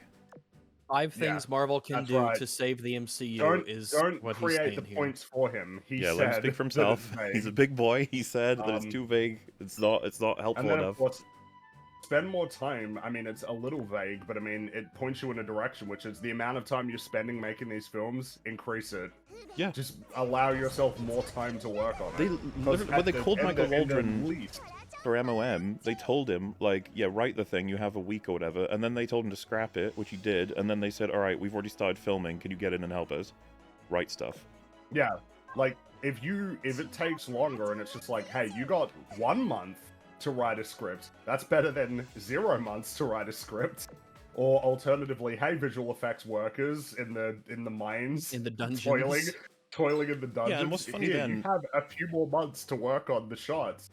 What's funny about that too is like, oh, so the problem was you didn't give Michael Waldron enough time. It's like, well, unfortunately, I don't know that giving him any more time would have solved the problem because you then need a writer that knows what they're doing. All you would have Which done then is maybe addresses, had a terrible movie that looked better. I presume Which a then addresses redrafted back Michael to Waldron point script is better than a single draft Michael Waldron script. Because Oh, yeah, that typically redraft. applies Gotta to everybody. redraft. But completely Fully. restart, If he yeah. comes into shooting knowing what he's going to do with the third act, that's got to be better That would than be not neat, knowing yeah. what to do. Yeah, like how do I get? Normally, when you leave on a journey, it helps to know what your destination is. Yes, instead of just I'll be wherever I land up. Don't overwork the CG artist. This is not the end Well, of I mean, it. that would be would a help. good thing to do. That would just be it a would, more it would ethical help from thing like to the do. the moral thing to do would be to just speaking on that level. Yes. I don't even like. What are we supposed to do with that one? But Like, yes, though. yeah. Don't funny thing overwork is, people. If we Let made them a do their top thing. 5 things Marvel could do to save the MCU, number 1 would be the writing stuff, but the other 4 would probably include stuff like this. Like, yeah, with CG, give it the time it needs and the space it needs. Like, otherwise your movie's going to suffer forever. Yeah, the movie aesthetics, they are a part of your movie. It is definitely has a visual component to it. It is a motion picture, so it needs to look good. You want it to look good. It can only help you if it looks good. In the Winter Soldier, I have specific issues that can be addressed directly and measured within a few years. I'm also not going to. Wow, dude, this is pretty sweet. Then I'm curious if you guys will be correct now. Who knows? Look, Magneto's going, yeah, woohoo! I'm excited. See him there? He With his is hands up? excited. Yeah, He's going, woohoo, yeah. I'm excited yeah. to hear your ideas. Cyclops is giving him the salute. He's got all the X-Men from the animated series there, by the looks of it. Neato. Yeah, they got There's the old Jean, outfits. and there's Wolverine, there's Gambit, there's Rogue, and Cyclops. Who's the Where's, one on the second Jubilee? to left? Who's Is that Jean Grey? That's Jean. Yeah. Who's Jean Grey? Jean? Did you say yeah, Jean like Grey? Jean, Jean Jean-Luc Grey? Picard. Jean-Luc Picard is her teacher. to say stuff like give the directors more control because we Don't you already know? I do, but I've forgotten exactly which. I know one of his points because he spent a long time on them, but I've kind of forgotten which ones specifically. Yeah, tried that and it didn't work. Phase 4 was pretty. Give the directors more control. I feel like, yeah, that one's an entire discussion. The whole give directors more creative control. It's well, like I mean, yes and no. Well, there's the bright side it's and the yes dark and no. side. Yes. Yeah, you're making a deal with the devil, sort of, when you do something like that. It can turn out really well. It can turn out horribly. It's just like you're gambling on the director's creative vision being good, is what you're gambling on. Pretty much. Well, because And if when they you have a director who vision, says, great. right, If here's that the vision- scene where the giant clown stabs Batman, and not even giant, you know what I'm getting at. It's you'd be like, oh, maybe don't do that. And then a studio guy comes in and says, yeah, don't do that. And we're like, wow, studio guy, you're ruining the vision. Yeah, sometimes that's what you get. Sometimes the vision's bad. I've said it before and I'll say it again. Nobody is keeping track of the times that studios saved movies or studios made a decision that people enjoy in movies because nobody cares. Yep. People only care when And studios destroy oftentimes movies. oftentimes those are the things that just don't make it into the movie, so people never notice it. It's not there for people to see. You have to dig in That too, the yeah. info to find out that it happened. Well, and I think if there's studio interference and makes a film better, you're not going to catch directors being like, yeah, I know all of you are happy, but that was the studio doing that. My vision was they ruined. made the thing. Like, there's no reason for that to happen. Addressed directly and measured within a few years. I'm also not going to say stuff like give the directors more control because we tried that and it didn't work.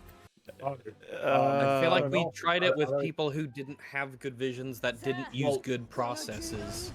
I think what we got with Marvel was like the worst of both worlds in that the writers, in a certain sense, got to do whatever they wanted in that they didn't have to figure out how it slotted into the bigger picture. But on the other hand, like, Marvel dictates a lot of the way that these films are made. It's not like the directors, they're like, here's your team for the most part, here's the stuff that we've already got for you, here's like the process. And you're like, the director on a Marvel movie is not the same as like a director on just a regular film. They, in a lot of ways, they don't have creative control really at all. But also, and if you give a director creative control, but you don't give them the time, and you put them in a situation where the way the movie is made is super rushed, then, I mean, all the creativity in the world, it's just not going to be able to be expressed in any meaningfully positive way. If one of these points was you need to start doing $100 million budgets, and then someone says, yeah, but we had one of those, it didn't work, I'd be like, both of you are insane. Like, this doesn't address, like, you know, it has to be a particular budget. It's like, well, no, good things, great things, and terrible things can be made on any particular budget, and then also having examples of them that have failed or succeeded on a particular budget doesn't tell you necessarily anything either. So in the same vein, saying we need more or less control is like, be specific. And it's funny because he's just derided the idea of being too vague. Like, so by increased control or limited control, what about the nature of, let's say, just for example, control of action scenes? Should that be given to the director or not? And has it been in several of these movies? We all seem to agree that Taika pretty much had 100% control over Love and Thunder, but I don't know if he did for the action scenes. I don't know if that's been a mainstay now. Well, in all of it. It's been a pattern in Disney stuff, not just in the MCU, but in Star Wars, particularly in Star Wars. But the action scenes are shit. We have to get, like, in general, something that I would probably say is you need to take a completely new, like, look on how you handle action scenes in these action-heavy films, because the action is shit. Well, and what does it do for his point of view if I told him, like, you know, list me your favorite movies, and then he names 5, and I go, oh, yeah, that one was made with basically no input from the director. It was all, like, committee. Like, oh, shit. It's like, yeah, it's possible that they can be good. I think that we just need to agree on what the standard practice should probably be close to, and it's like, oh, yeah, respect the vision, but also have oversight, have limitations, try not to overspend, have people in place to, you know, cover all of these things, to understand them, and, like, you know, maintain the integrity of the artistry while also respecting the fact that this is an enormous industry tied to, like, thousands and thousands of jobs. We get it. You know, the balance of money versus creativity and stuff. It's just that it just sounds so weird to be like, we tried giving full control, we got Love and Thunder, so that doesn't work. It's like, well, no. Yeah, you're focusing on the wrong thing. Yeah, like, I feel like that doesn't address anything. Like, we had a bad president, so democracy has failed. Yeah. What a very bold sort of thing to just say, like, yeah, there should be less creative control, probably. It's like, wow, that's fucking bold, Jesus. Well, that's the implication, but maybe he would say, well, no, I'm just not going to use that as advice because I don't know what. Like, maybe he would say, I don't know if that'll fix anything. But his ideas Yeah. will fix it, so... Yes, I'm also not going to say stuff like give the directors more control, because we tried that and it didn't work. Phase 4 was pretty much the giving the directors the most control they've ever gotten phase, and it led... No? Or is it? No, or just is it no. the opposite? But we it's not had even explicit remotely claims about Black Widow that there's a director who refused the project because she wasn't given control. Like the Yeah, I feel like that's happened a lot of The times. reality is, if you want to look at the era when there was like the most creative control, you got to go back to like phase 1. That's where you got to go back to in terms of like a lot of like. I mean, Thor, you know, people pointed out, Thor has like a visual style in terms of its cinematography that just isn't present in a lot of other Marvel films because Kenneth Branagh just got to make a Thor film. Iron Man, you know? I know it's Same technically, deal. it's not Disney, but didn't this just happen with the new Jurassic World movie where the guy they were going to have do it Yeah, he left backed out because of creative differences? And it's the same thing that happened with Solo. The directors left that because of creative differences, and then Ron Howard came Oh, in. dude, Star Wars' history right now is insane with creators leaving for control over the projects. And, of course, this is a problem that stretches further back even than Phase 4. We know several stories of people who left the MCU because they weren't getting what they wanted out of control of Well, the project. Scott Derrickson left, then nobody cared because Sam Raimi was on, so everybody just kind of moved on and didn't give a shit that he left. Well, yeah, and 'cause most of creative people difference. who love Sam Strange. Raimi don't even believe that MOM is much of a Raimi film outside of, like, shot references. Which is sort of again, yeah, the idea of creative control. It's like, yeah, maybe he had creative control on the camera to some extent, but how much control did he have over the script? I would almost use the word story to implicate, like, he didn't, it's not a Sam Raimi story, it's a collection of stuff made and focus tested, rushed, and insane, like, systems that somehow did actually manage to produce enough money that they're going to be running a sequel for it. Wonder how that'll Probably. Doctor Strange is one of the few things that they still have that they probably can expect to make money off of. Oh yeah, Whedon did, he left the MCU after Avengers 2 because of creative differences, so... Yeah, that's right. It was really, by the time that you get into Phase 2, it was already starting to get not great on Yes. on that. Yeah, and fuck, because- even in Phase 1, you know, Iron Man 2. I think that you can get that kind of Iron Fist sort of grasp on all of this in terms of control if it's working. No, it's not. People are going to be like, seems like that was a I think bad that's idea. the thing. They had the attitude of, well, it's all been working so far.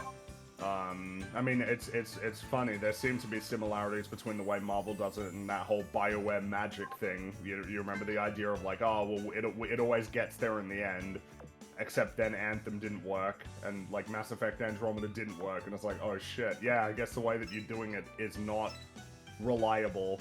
Just because it's managed to work so far doesn't mean, and then it gets worse and worse and worse in terms of the way that Marvel makes stuff, to where now it's like a runaway train that's going to be very difficult to stop. Yeah, and it's super weird that he's got this perspective as far as I'm concerned in terms of, we've tried giving them full control in Phase 4, so now it's time to stop. It's just like, you're wrong, and you've got a really bad conclusion for being wrong as well. But, that's what's happening. It's a Multiverse of Madness, which I like. Eternals, which I think is better than people Problem give in it. Well, that's part. Again, it's a little thing. That's part of the problem is that you liked it. Yeah, Which it I was, know it I'm was policing. Yeah, it's like I know I'm policing what people like, but like that is the problem. The problem is that the worst movie like ever is created, and you come in even now that you've had time to process it, you're like, yeah, I like that movie. I was like, no, that shit is the problem. It's the dramatic success of films that are practically anti-films in terms of we know so much about the process of it. I'm surprised that he's still seemingly chill with all of it and treats it as well. Doesn't it undermine his opinion? Isn't the going sort of perspective on it as a Phase 4 film is that it was given Sam Raimi had complete control? Like if he's gunning for that narrative, which is insane. So that, how does he make the point that more control is not something we want? You know what I mean? Well, like he must not know, right? Does he know? Does he know? I don't. Well, we're giving him more credit by saying he doesn't know. It's interesting as from an analyst point of view that wishes to save the MCU that he's like, well, we shouldn't be giving them more control because it didn't work, and then cites MOM, which I assume he believes is a Sam Raimi controlled project that he likes. That seems incongruent. Because, you know, like, liking any film is on one hand, just, you know, just whatever, but then trying to highlight what's wrong with the MCU while saying that, you know, MLM works. Like, well, that doesn't seem right, does it? Yeah, exactly. It just seemed strange. Led to Multiverse of Madness, which I like, Eternals, which I think is better than people give it credit for, and Thor: Love and What does that mean? It's better than people give It's it credit better for. than what people give it credit for. Like, for the sake of this video, one that has a notably lower reputation, which I find funny because I mean it really is like just as bad as all the other ones. But I guess he's saying, we know people judged too harshly. It's actually alright.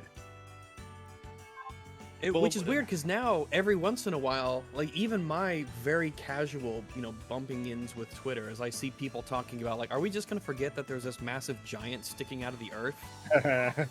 So even elephant in the people are room. starting to yeah, it's like, it's this weird kind of thing where people are finally starting to recognize that that's a thing that happened, and they're coming to terms with it.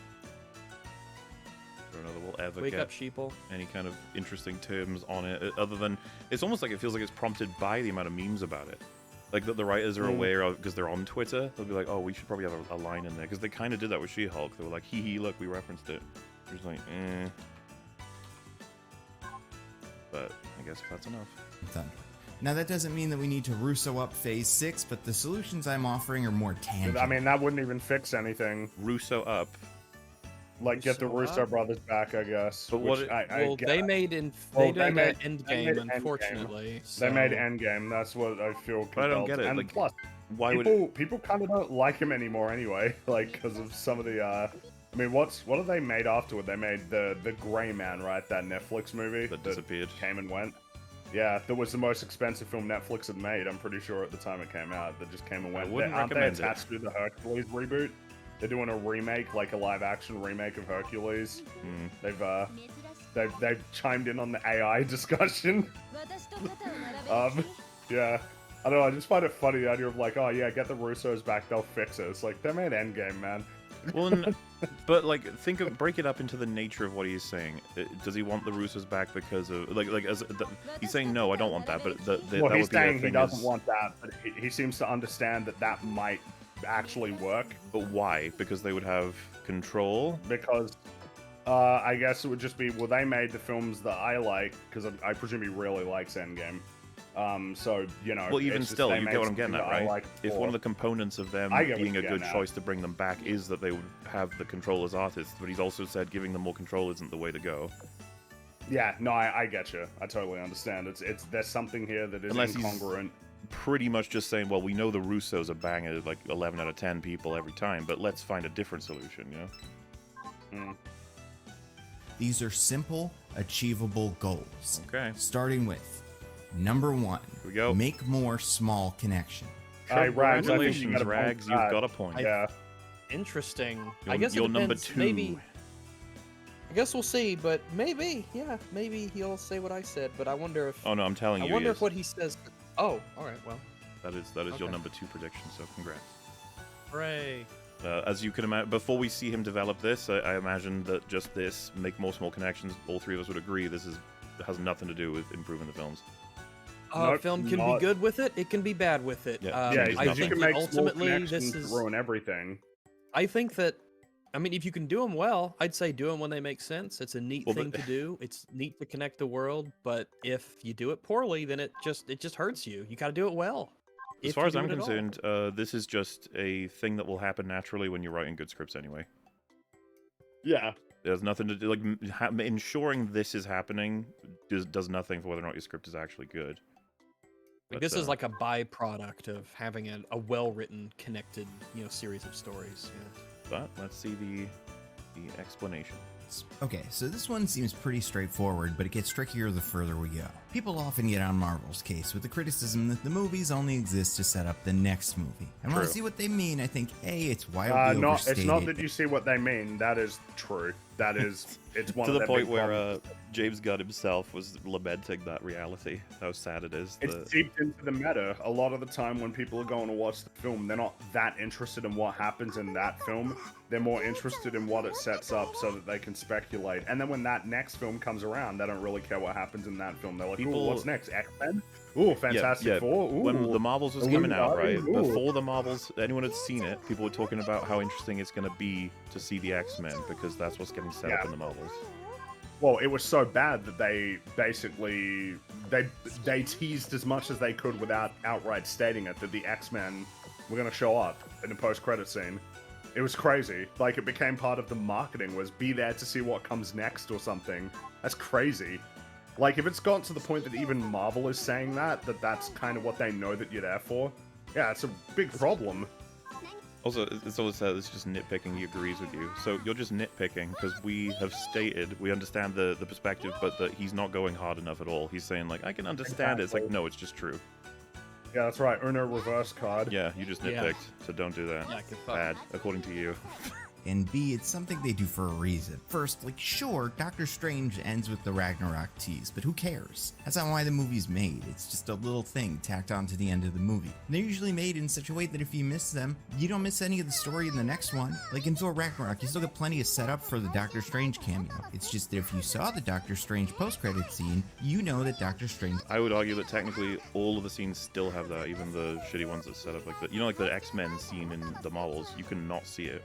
You'll be fine. Yeah, exactly. You can not see it and be fine, but they know that people are going not just for the post-credit scene, but the idea of like, well, it'll be like, you remember when Bruce was like reference Wakanda in Age of Ultron? It's like they're looking for little stuff like that too throughout the film. It's not just the idea of the post-credit scene; it's also other things that happen in it. Like how people weren't people in She-Hulk? They had something. There was another thing similar to the referencing of the Celestial. That referenced Wolverine that was just there. People are looking for stuff like that. They're looking for all of these little things. Like it's commentary on both the films themselves, but also the nature of the audience and what they've sort of churned into, and how they are no longer reliable to support like your stories because you've essentially trained them to not be interested in the stories as much as they're interested in the next thing. You've trained them to, when they watch She-Hulk, you can tell them all you want. Oh, well, you know, it's just a fun little comedy show, but a lot of people are going in like, ooh, so we're going to set up, like, Hulk storylines, World War Hulk? That's happening, and it's not just the post-credit scene, it's like an expectation throughout the whole thing of, I wonder what little teasers and tidbits if we're going to see a character show up, if, in the post-credit scene or earlier than that.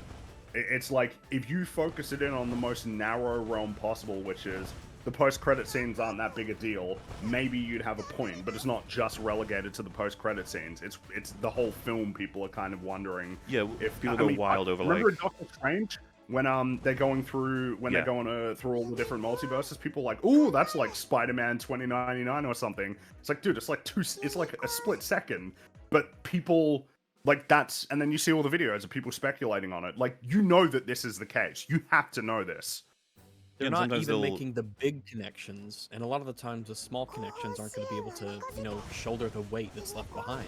Yeah, there's no reason why the Marvels wouldn't have an amazing payoff that would be referenced till the end of time. But it doesn't. They didn't even seem to care that they could. They were like, well, whatever. The amount of... I think Homecoming's a good example of a story that takes place very appropriately, that clearly inside of a universe that's bigger than itself as a movie.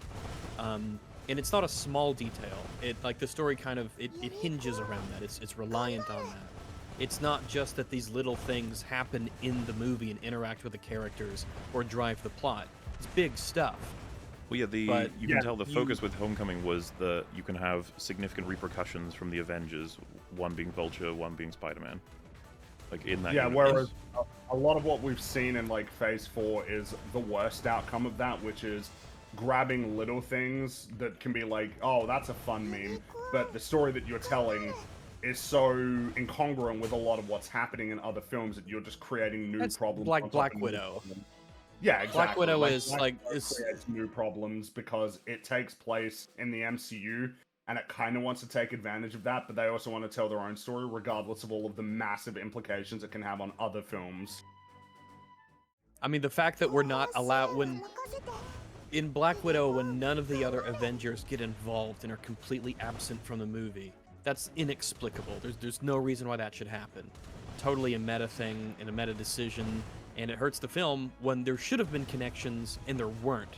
So it goes both ways. Make appropriate connections, because that's kind of the way real people are, the real world. When you watch, EFAP, when you talk with your friends, when you do anything like that, we're constantly making reference to the world around us. We have shared cultural things. And the nature of these stories is such that you have these big, iconic characters, large events, big things happening that would just naturally be referenced and spoken about from character to character in these stories. And they don't do that a lot of the times. Yeah, like I said, those should be coming in with just strong script writing. It shouldn't be something that when you're making a script, you go, make sure you have references to other stuff. It's like, that shouldn't even be something, that should just happen. It's just an emergent element of the story that you're telling. Yeah, it should be that, like, if something's happening in New York, maybe one of the characters who is in New York shows up, as they might. But if there's another character who's unavailable for reasons that have been established in the prior movie, it's like, well, if they don't show up, then that's chill, because they're not around. But, like, And that would also- be a one way of going about it. And you can totally fuck yourself over if you do something like Secret Invasion and the Skrulls and them being on Earth. And there's no way that you have fundamentally changed the kind of stories that you can tell going forward, unless you want to just ignore it. Which they will, because you cannot account for it. You cannot reasonably account for the things that you decided to greenlight story-wise. So you doomed yourself. The Eternals would be like one of the films to point to in terms of, you wanted to tell your own story because this story doesn't fit. You can't have these characters exist and have not been involved all this time, and on the flip side as well, you cannot just leave a Celestial poking out of Earth and then have every other story ignore it, because they're like connected in the worst way possible, which is that all of the errors leak into everything else, but none of the benefits of the shared universe are actually being I don't know if I want to say exploited, because that's probably the more cynical way that they would view it.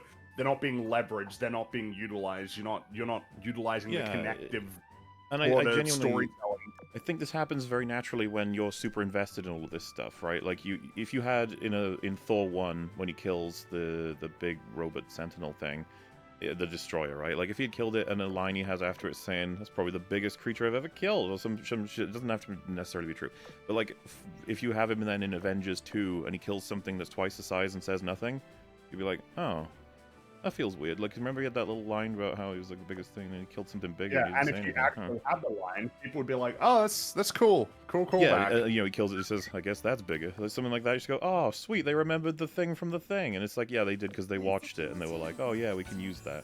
And that's that could have been a good guess for a number 5, is make sure the director watches the other. Yes.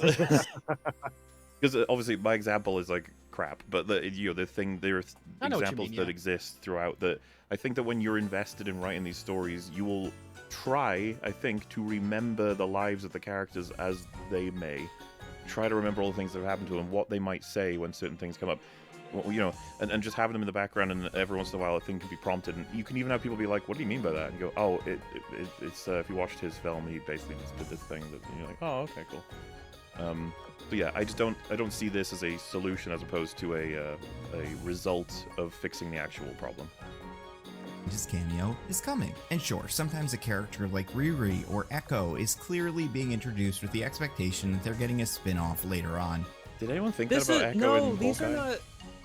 I haven't seen it. I think that they had announced a spin-off after the show came out. So I know that. I'm talking about within the thing itself, not any kind of meta context, but watching it, you get the impression like, she's going to be getting her own show. I only watched one episode of I Hawkeye. guess if there's even one person in chat who watched it, maybe they can let us know. I find it hard to believe sometimes. It's like, because at this point by this matter, it's just like, oh, fuck it, everybody gets a TV show, which I guess is what happened. Everyone was making those jokes. Even the writer-director of Quantumania, it's in the video, they joke about the girl that Hank dated while Janet was missing, called Linda, having her own TV show. Like, that's how much it's become a meme. But if they work in the introduction, who cares? Like, if you did not know they were getting a spin-off, would this matter? But then second, It might be just like a... What, do you think every, like, side-ish or B-level character should be made with the like. What about non-protagonist characters? Like, What you about have to characters write who are, them like- with the expectation that they're going to get a spin-off series, or do you just write them as good characters who aren't protagonists? There is a character Like in Buffy. I don't know if you're going to remember him, Fringy. And this wouldn't be a spoiler. He's a season 3 character, and he's in the show for one scene. He's really good. He's a therapist in the school, and he gets killed. But he has like a selection. He has like one scene with a character, and it's really good. He's really insightful, really charming, and really supportive. And then he gets killed, and it's like, oh. And it's like, is that better or worse? Like, wouldn't you rather any character that doesn't have a future, any character that doesn't get a spin-off, being made as well as everyone else in terms of strong character writing, as opposed to, you know, some kind of weird universe where we only write based on like what their futures are? I feel like you should treat it fairly. Try and make everybody interesting for the time they have, whatever it may be. I just saw that I've been streaming for almost 16 hours straight. And my insomnia looks like it's not gonna let go of me. However, like I said earlier in the stream, I have something to do, or I have an appointment. It's not too important, but it's an appointment I did make, and I think I'm gonna go ahead and keep it. And I'm not gonna sleep. What I'm actually gonna do is, well, drink coffee. Probably make some breakfast, something to eat, and probably go out for like a morning jog or something. Even because by the time I'm done cooking, eating, all that, sun should probably be coming up. So, yeah. Early morning run, breathe some cold air in, wake my brain up. So I'm gonna go ahead, stop streaming here, and head out to do other things. So if you've watched this entire thing on the VOD, wow, insanity. If if you just popped in and haven't said anything at all the whole stream, well, thank you for popping in. And if you actually came here from Zerdeid and you're still here, well, thank you for still watching. Even though I'm pretty sure everyone's mellowed out, gone to sleep, work, something. So thanks for watching, everyone, if you've been watching, and I hope you have a great whatever you happen to be doing in life. I just hope it's great, and you make it great. Have a good one.